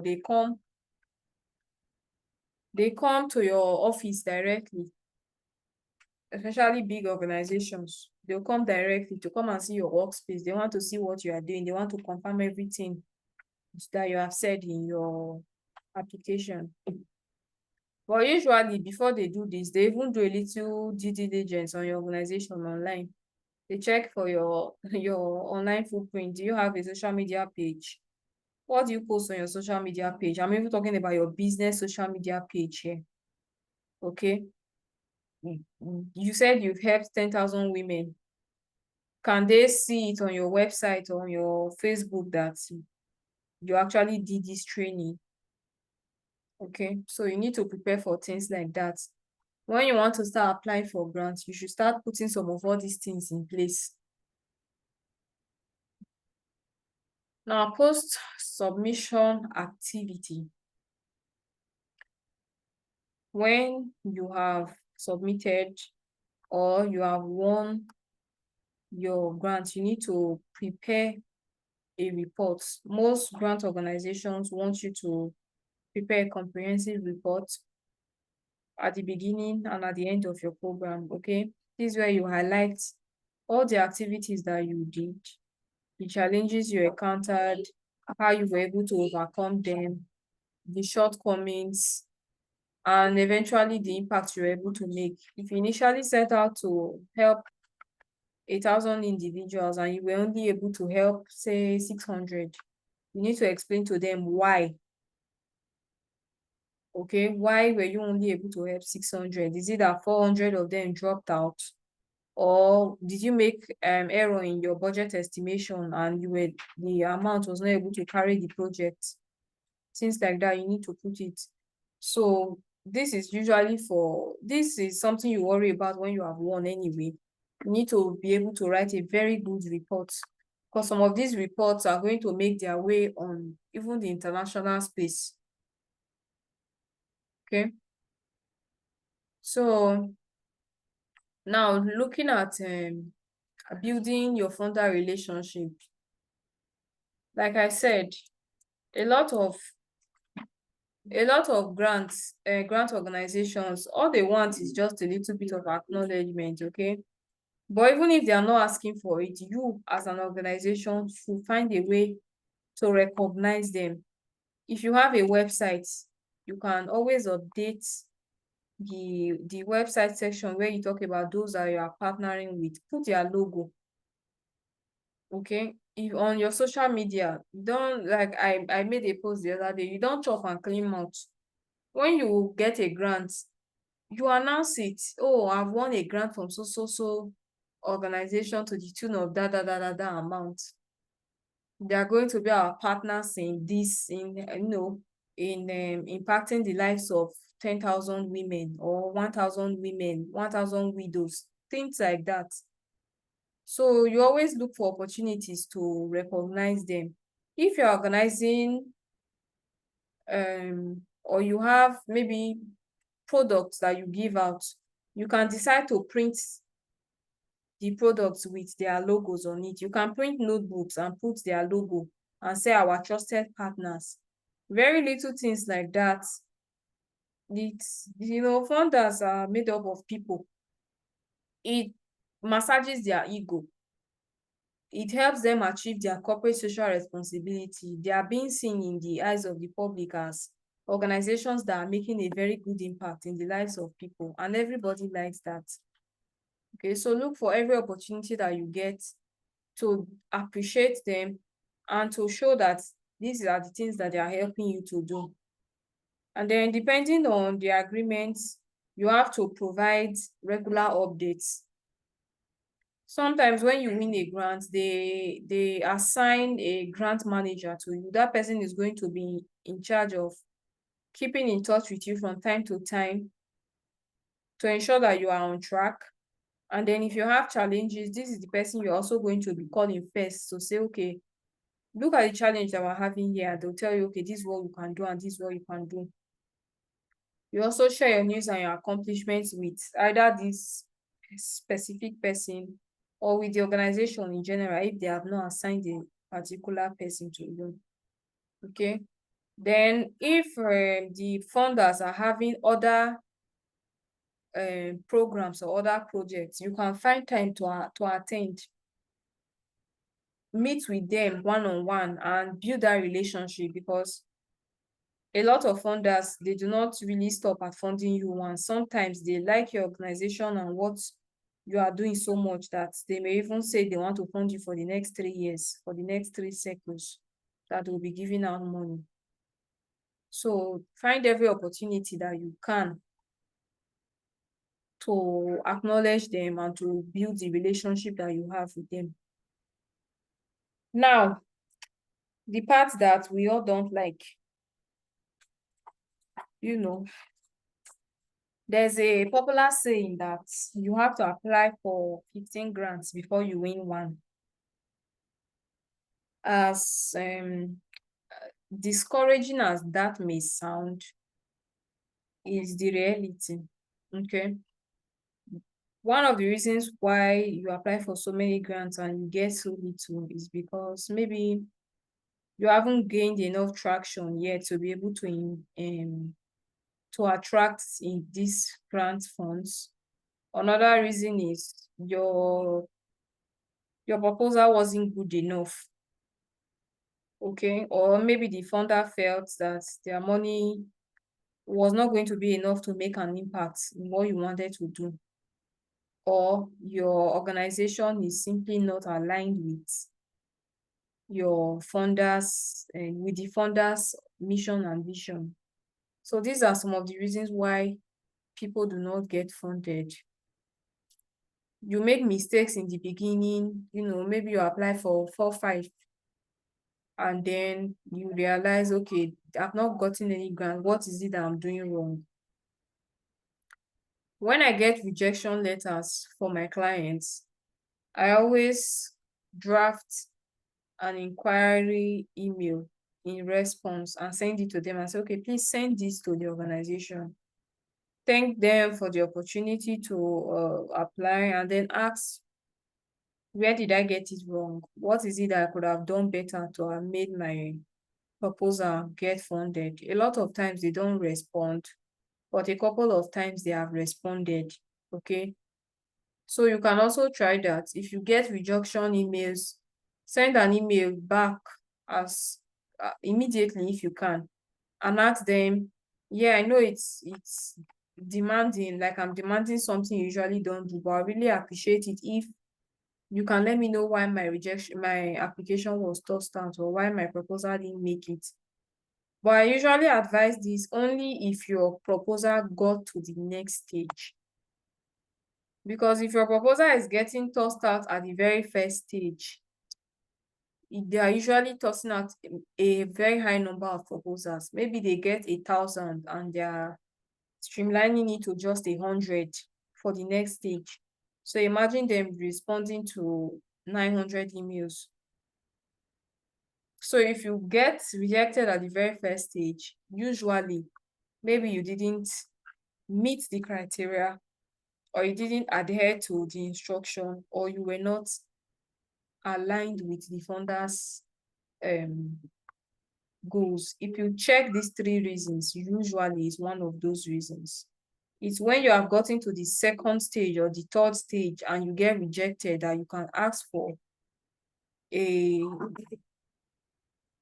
feedback and expect an actual feedback, because at that stage they have people who have reviewed your application. Sometimes they even have 3 reviewers who will look at your application, score them differently, and then they take the average. So those reviewers are going to add notes by the side why they scored you low. Give me a minute, please. There's somebody at my door.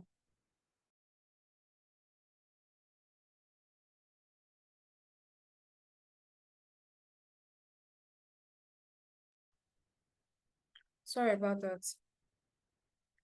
Okay, so you need to identify areas for improvement and learn from unsuccessful applications, okay?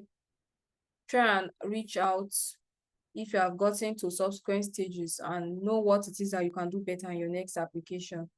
If you didn't get to the next stage, it is most likely for technical reasons. Okay, just like I mentioned before. So you check those technical reasons and see which one. Is it that you didn't meet the criteria? Is it that you didn't adhere to instruction, or your project is not aligned with the funder's goals? All right. So it happens very rarely, but there are times when you have developed such a relationship with a funder that they give you feedback immediately without tossing out your application. Okay, like the 200K grant I told you about at the beginning of the class that we were expecting. The reason why I'm so confident we're going to get that grant is because when we submitted the very first application, they got back to us within the week and identified a problem with our budget. Okay, they told us our budget, that we had budgeted too much funds for personnel and payment. That's, we're spending too much on paying salaries of people who are going to be involved in the project, and that we should change the budget to make sure that most of the money is going into the project itself. Okay, now for a funder to come back and tell you this thing you submitted, make changes here, you know that your proposal has already gotten to the next stage. Okay, now if your proposal makes it to that second stage, then you have a very high probability of getting funded. So if you get any feedback, you make sure that you implement them in your revision. If they are saying your budget is not okay, if you are not good with budget, if it means looking for someone who is good with budgets and paying them small money to look at the thing and edit it for you, then do that. If you had prepared your proposal on your own and you say, okay, maybe they say maybe overhaul your proposal, submit a different proposal, the same thing, but just change it. We don't like the way you presented it. If you need to get a grant writer to look at it or to write another one for you based on the feedback that you got on the first one, then you should do that. Okay. Now, if you got tossed out in the very first stage and you want to apply the following year, first of all, check that you have met all the requirements this time around. Okay. Now, when you check that you have met all the requirements, another thing you can do is to look for people who have been successful with the grants in the past and ask them to look at your grant proposal. Because they have been successful in the past, they may have better insight into the errors that your own proposal has, and they can easily point it out and give you insight on how to edit it before you submit again for the following grant cycle. Okay, so always strengthen your proposal based on feedback that you get either from the organization or from other people. if you need to hire experts to do these things for you. Now, the last thing is advanced grant writing technique. Well, not really advanced grant writing technique, just basically little things that you can do to make your grant stand out, your proposal stand out, that we have come to know based on experience. Number one is creating a grant narrative that resonates with the funder. Your funder should be reading your grant proposal and nodding his head, agreeing with all your points and saying yes, yes, yes. Okay. Now you need to define your inputs, your outcomes, your impacts very clearly. Very short and concise points often resonate best with funders. Another thing you can do is when you are demonstrating your past impact, try and highlight personal stories and testimonials of people who have benefited from your organization in the past. Or if you are a business, for example, you can talk about how you've been able to scale your business from nothing with little or no fund. Okay, you can talk about how you've been able to scale from operating in a very small space and you are now in a bigger space and you have bought additional 4 machines. Just simple stuff like this, highlighting the successes that you have made, that you have had, helps your funder kind of warm up to you that you are somebody that can manage their funds properly. And then you need to learn how to balance your data with emotional appeal. So yes, storytelling is very important. Instead of saying a lot of children between ages this and this are out of school, highlight the story of one particular child in the community. Talk about Tokpe. Tokpe is a regular 12-year-old girl who you would, walk past on the road thinking that she's like every other child you have met. But if you interact with Tokpe, you quickly realize that Tokpe has never been within the 4 walls of a school. She doesn't know how to speak English. She doesn't know how to identify numbers past monetary, knowing money, and she even knows it in Yoruba. You understand? When you highlight stories like that, and you say, oh, there are 10,000 more children like Tokpe in so and so environment or so and so place, you have pulled at the heartstring of the funder. Okay, when you are now balancing it with 3 out of 4 children are out of school, they are imagining lining up 4 children and 3 of them are just like Tokpe. Okay, so you need to pull at the heartstring of your funders a little bit when you're writing your grant proposal. It shouldn't be all maths and statistics and numbers. Also put personal touches, stories here and there. And then if you can, if maybe you are submitting a written proposal, written in Excel, Word or PDF, you can use visuals to demonstrate your point. Okay, use bar charts, graphs, and all of that. And then the last thing is you should be able to communicate complex ideas very simply. I think I've spoken about this before. Now, okay, we have come to the end of the class. I would, if you have questions, I think you can ask now before we go back to look at some sample proposals.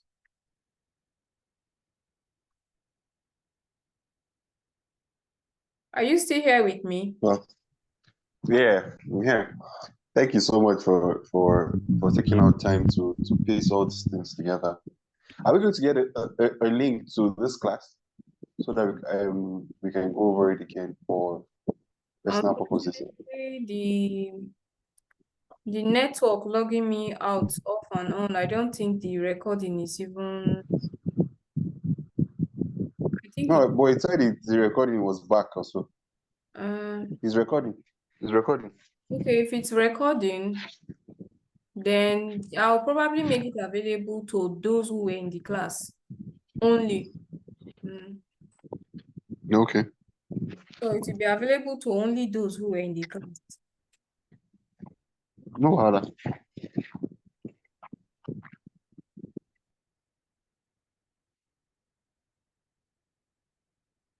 Okay, so Elizabeth Gold, Opeyemi, do you have questions? I have a question. Okay. So let's assume I want to write grants for someone abroad. Yeah. Will I have to go through this process you mentioned? Will I be the one to search for the type of grant their business is compatible for, or I'm not sure, or will they be the one to come to me to say, okay, I want to apply to this specific grants? How does it work? Okay. I assume you're asking as a freelancer, right? Yes. Okay. So what if you're a freelancer on any of the platforms, usually you have to learn how to search for grants in the US. It's easy. There are websites that list these grants. However, sometimes you have people who are already very knowledgeable about how to search for grants for themselves. They just bring up the grant opportunity to you and say, I have so opportunity I want to apply for. Can you help me do it? But you need to learn how to search for grants because there are a lot of people who are very new in the grant space who don't know Jack. They don't even know the website apart from grant.gov, and grant.gov do not list grants for a lot of organizations, especially small businesses. And there are more small businesses in the US than you can imagine. Okay, so you need to learn how to search for grants. If you search on Google, grants for small business or grants for Black-owned business, it usually bring out websites that you can click on and you see a lot of grants. So you just take note of those websites, bookmark them. And whenever you have a client, you visit all those websites you have bookmarked to check. There are other grant listing websites that are paid for. You have GrantStation, GrantWatch, Instrumental. Those are the three that I'm very familiar with for US grants. But they are all paid. GrantWatch, I think I did that subscription on discount at $179 for 1 year. That was on a discount sale. So they are quite expensive. It's usually better if they just bring their grant opportunities for you because then they've done the research and say, okay, this grant is aligned with my organization. If you are the one doing the research, then you have to ask them a lot of questions to make sure that the grants you are looking for, they are going to be aligned with it. Okay? So I hope that answers your question. Yes, it does. It does. Also, I have another question. All right. So at what point do you stop asking certain questions so it doesn't seem as if you're asking too much question? Because there are some things you mentioned during the training that seem as if it's only the owner of the business that will have knowledge about that. Okay, what I do or what I used to do is I have a form that already have a list of maybe 10, 15, 20 questions that are very crucial to know. Like when the business was founded, the owner, the race of the owner specifically, is he a Black person, a Latino person, a white person, is he a woman, or do they identify with any minority group? Okay, then the states that the business is operational in, sometimes how much revenue have they been able to generate in their business? Things like that. So you can look at the questions that pop up frequently and then just put them in a Microsoft Word document. So whenever you get a client, send it to them and say, oh, please fill out this questionnaire. It will aid me in my search for a grant for your organization. All right, thank you very much. Welcome. Right, I also have a question. Okay. My go ahead. Okay, thank you so much. Yeah. I'm getting a lot of insight from this session. So I want to ask that, can you share maybe one of your experience on one of the projects that you've handled before that is successful? I'm talking about the grant writing project and the one that is not successful. So how do you handle both? Yeah. Ah. Well, the thing is, you cannot know why your application was tossed out for sure unless you get feedback. Okay, so I can't show you a proposal and say this is the reason why this proposal was tossed out. Okay, but I can share an experience with you, but this is for a business, not a non-profit. So I applied for the same grant for 2 different organizations. Okay, one of them got funded. She got funded because she was asking for 500,000 naira. She needed it to buy 2 things. 1, an industrial machine. 2, shoe last. The other organization that didn't get, and another thing is when her numbers, she was doing maybe 200 shoes in a year. The other organization that didn't get funded was doing 10 million naira in sales in 6 weeks. Okay, so when I was writing the application, I was laughing because how can you as a grant, how can you be asking for a grant when you are making 10 million naira within a period of 6 weeks? If the funder should calculate how much you are making in a year, they will be laughing too. Because what are you doing with 500,000 naira? And you're asking for 500,000 naira to buy manual sewing machine. When people are moving to industrial, you are buying manual. I don't know if you understand. So sometimes the thing you're asking for just doesn't make any sense. That's one example I can give you at the top of my head.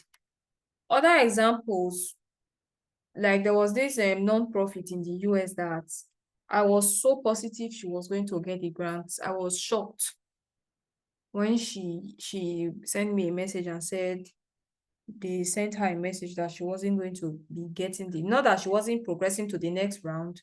It was the final round and she didn't get it. I asked for her to send an email asking for a feedback, but they didn't send it at the end of the day. So sometimes at the end of the day, they just found another proposal that they felt has a better chance of succeeding than your own. Sometimes they feel like whatever it is you're undertaking is too difficult. They feel it may be very difficult to achieve. While sometimes, ironically, they think your idea is too simple and they want to fund something innovative. So you need to understand the kind of funder you are working with. Some people, they like innovative ideas. If that's the kind of funder that you are applying for, then you need to make sure that whatever solution you are proposing is something you have to package it in a way that it looks innovative. Talk about what other people have done normally and how your own is different.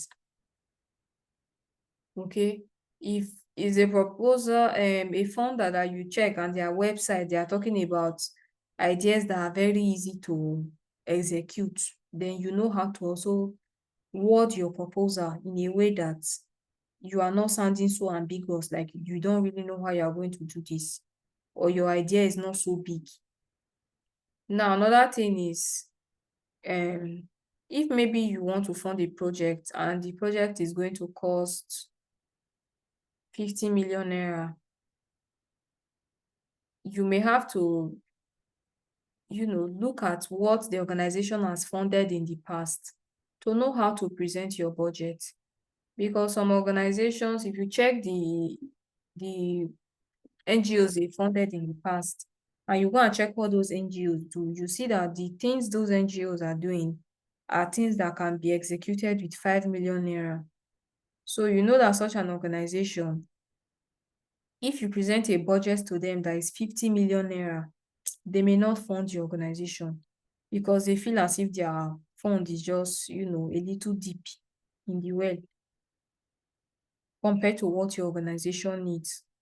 While there are others, when you check the organizations they funded in the past, you see that these organizations have been executing big, big things. And then you can say, okay, these people will not mind being a contributing factor to our success.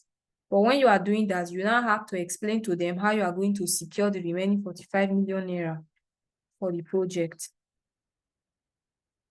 Okay? So I think this is little insight I can share. I can't really share proposals right now because if I open my folder, I won't even be able to search on time. It's going to take a lot of time to filter through all the proposals that I've done.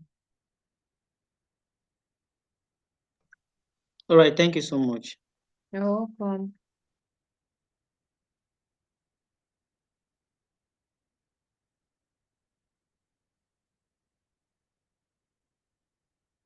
Any other question?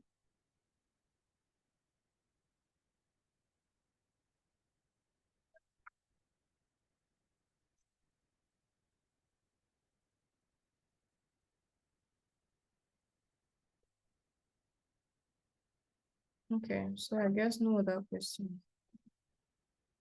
All right, so the last thing I'll do very quickly is to share. I initially wanted to share 3, but I've already spent a lot of time here. So I'm just going to share 1 or 2 different proposals. One longer, one shorter. So sorry about the background noise.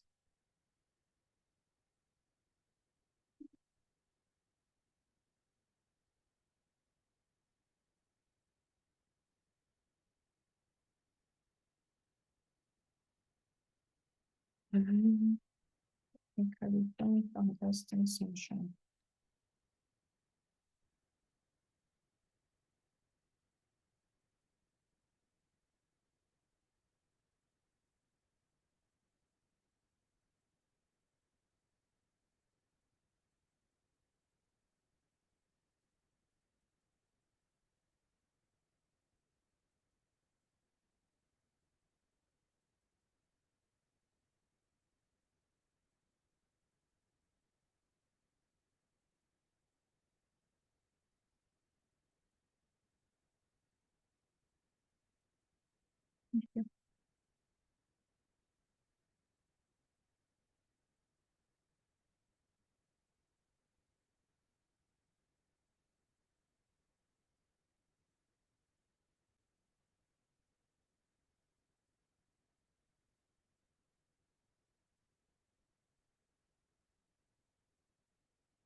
Right.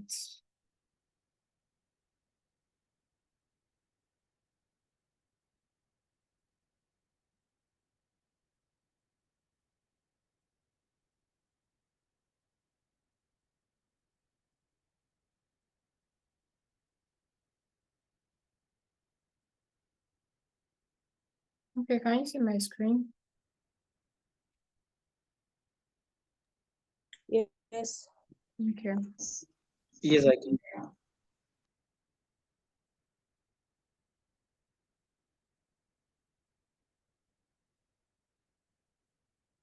All right, so this is a grant application for a company in the US. Now, I want you to look at the sections or how the proposal was structured. So they started with the organizational information, the history, its missions, its visions. Now, if you're a grant funder, you would have known from the very first page whether you are going to fund this organization by simply checking if the missions and visions are aligned with what you want to achieve with your grant money. Okay, then next, let's look at the strategic plan and goal setting. First of all, they talked about what they have done in the past. You can see it started with in 2013. And then you look here, you are seeing for almost 20 years, this is what we have done. Okay. And then here you can see what they are going to do in the future. Okay. So this is a very simple way to present your organization's goals to a funder that they will be interested in funding. And then the executive summary, like I talked about earlier, a very concise summary of everything that they want to do. Started nearly 20 years, our new program, they are now focusing on what they are doing. And then here they are talking about the program itself. And then you can see they use data. According to the US Department of the STEM occupations are growing at da. You understand? Just trying to point out some of the things that I've been saying. And then when you look at their problem statement, you are going to see a lot of data here, 75%, 70%, 76%. Okay? So you need to use data to back up your claim.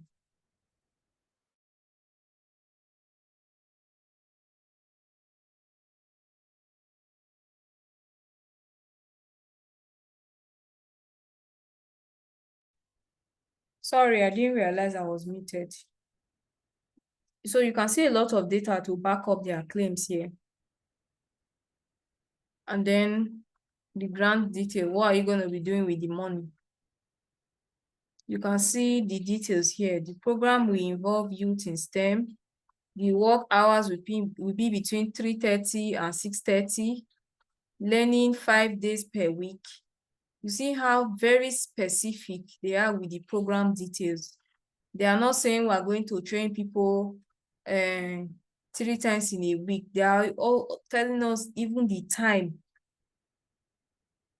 that they are going to be doing everything they are doing. Okay, so you have to be very specific. A grant funder will look at this thing and understand exactly what the organization is trying to do and exactly how they are going to do it. Now, let's look at their implementation plan. We say we'll launch in 2014 at da school. We'll begin recruitment before end of school. We'll speak to this very specific implementation plan. Although I believe these people, they wrote their implementation plan this way because there was probably a word limit that they were using. That's why they couldn't use bullet points to explain further. But you can see that all the vital points are there. When it will start, when they will do their recruitment, when they will be talking to the potential clients and all of that. And then their goals. Okay. Like I said before, quantitative and qualitative outcome will be measured. Now let's look at your goals. Remember when I said your goals have to be smart? Number one, their goals are definitely aligned with the founders' the funder's mission. And then for each goal that they have, they are looking at the activities they will be doing towards that goal, the outputs that they are expecting, the outcomes, and how do we measure the success to say, okay, yeah, we're able to achieve this goal. This is for goal 2, and this is for goal 3. Now, the mistake that a lot of people would have made here is to just say our goals are to do 1, 2, 3. Okay, they lump everything together, and then activities, lump everything together.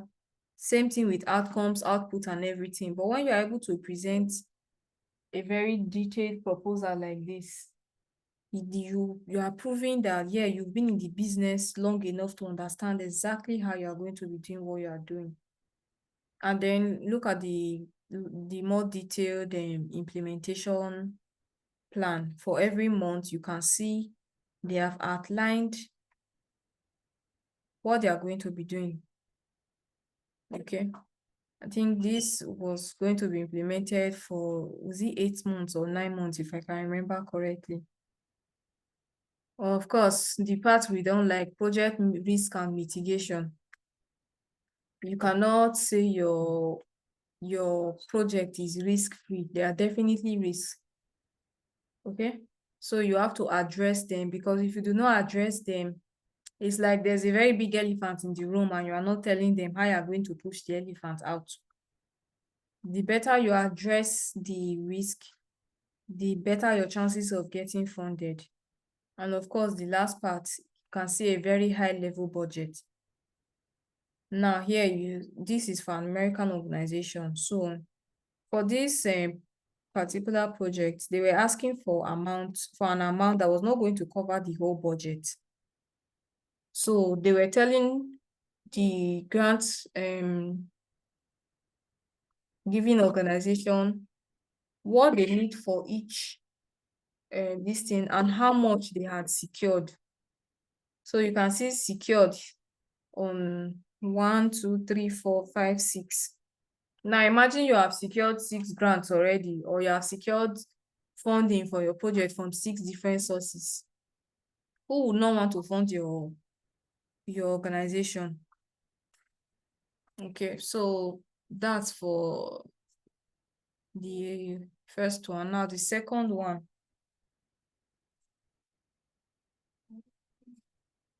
Here you have your overview, which is basically your executive summary. Now, if you see the opening statement, Nina, the adult daughter of a happily married called the Center for Elder Abuse Prevention frantically one day. For a year now, you see how they are using storytelling. We know us humans, we like stories. So by the time you finish reading this story and you understand what Nina's parents have gone through, you are immediately hooked. Okay? If it is something that you're interested in funding, you are immediately hooked. And then now they are talking about their own organization. When was it founded? What do they do? Now, see another thing they did here. They used bold to highlight these words: client intervention, education, and outreach. Okay, so these are the 2 major things we do. Now, intervention includes crisis shelter, telephone helpline. You know, you can, if you are looking at the proposal and you are just glancing through, you immediately see everything that needs to be seen. Now, the fact that these the need statements. So these are some of the ways that they can alter the language. Instead of saying need statement or problem statement, they're asking for the facts.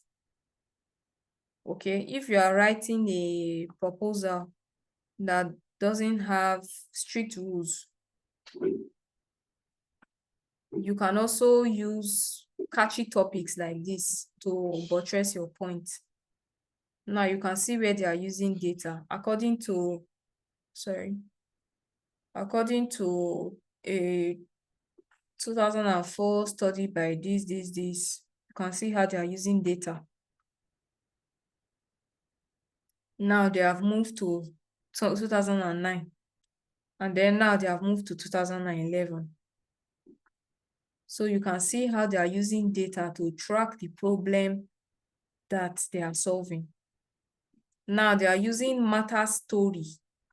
Remember they used Nina's story to talk about the problem. Now they are using Martha's story to talk about their own solution. Okay. So here, the center, that's the name of their own organization. They say the Center for Elderly Abuse provides this to seniors like Martha who face abuse and this and that. So I just want you to see how structured this thing is. Now look at, they highlighted their impact using numbers. 249 consultations, 1,116 hours, 20 geriatric assessments, offer shelter to 33 clients, with 17 having stayed in the safe haven for a total of 1,375 days. Instead of saying this is how many years, maybe 3.5 or something, or 3 years and 3 years plus, or 4 years, I can't calculate this figure. See how they multiplied it by the number of days in a year to give you 1,375 days. Okay, so this is how to use numbers to your own advantage. And then partnership and support. This is where they will now tell you, okay, this is what we want you to do for us. And then the conclusion. All right. So that is it.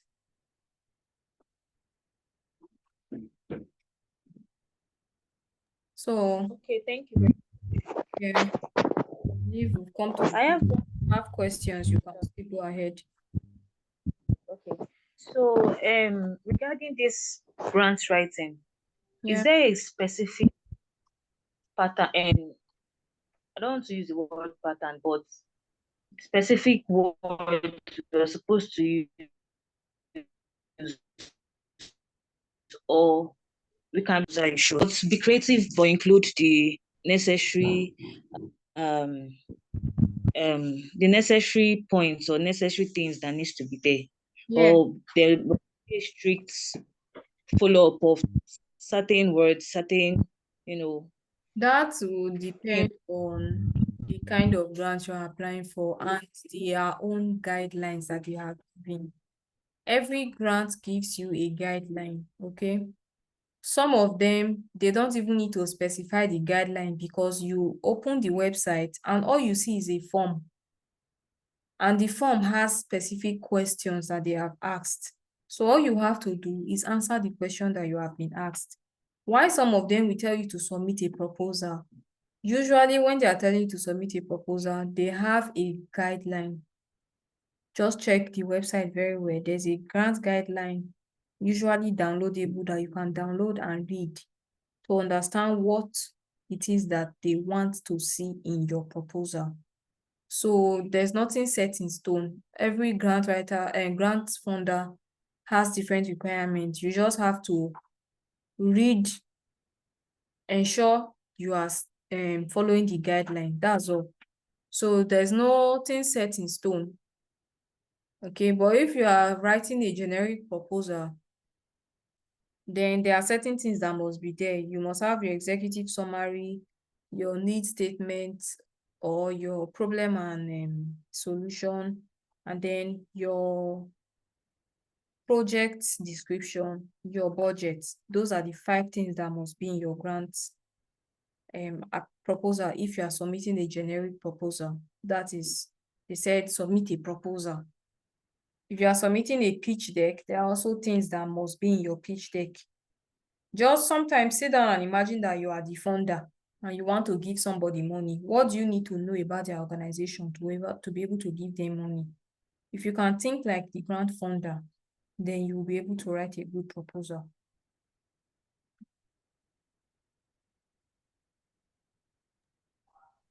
All right, thank you.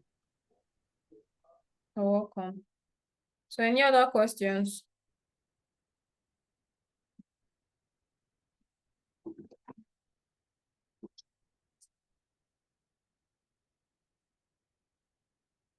I guess not. Yeah, I think for now I don't have a question. Thank you so much for the class. All right.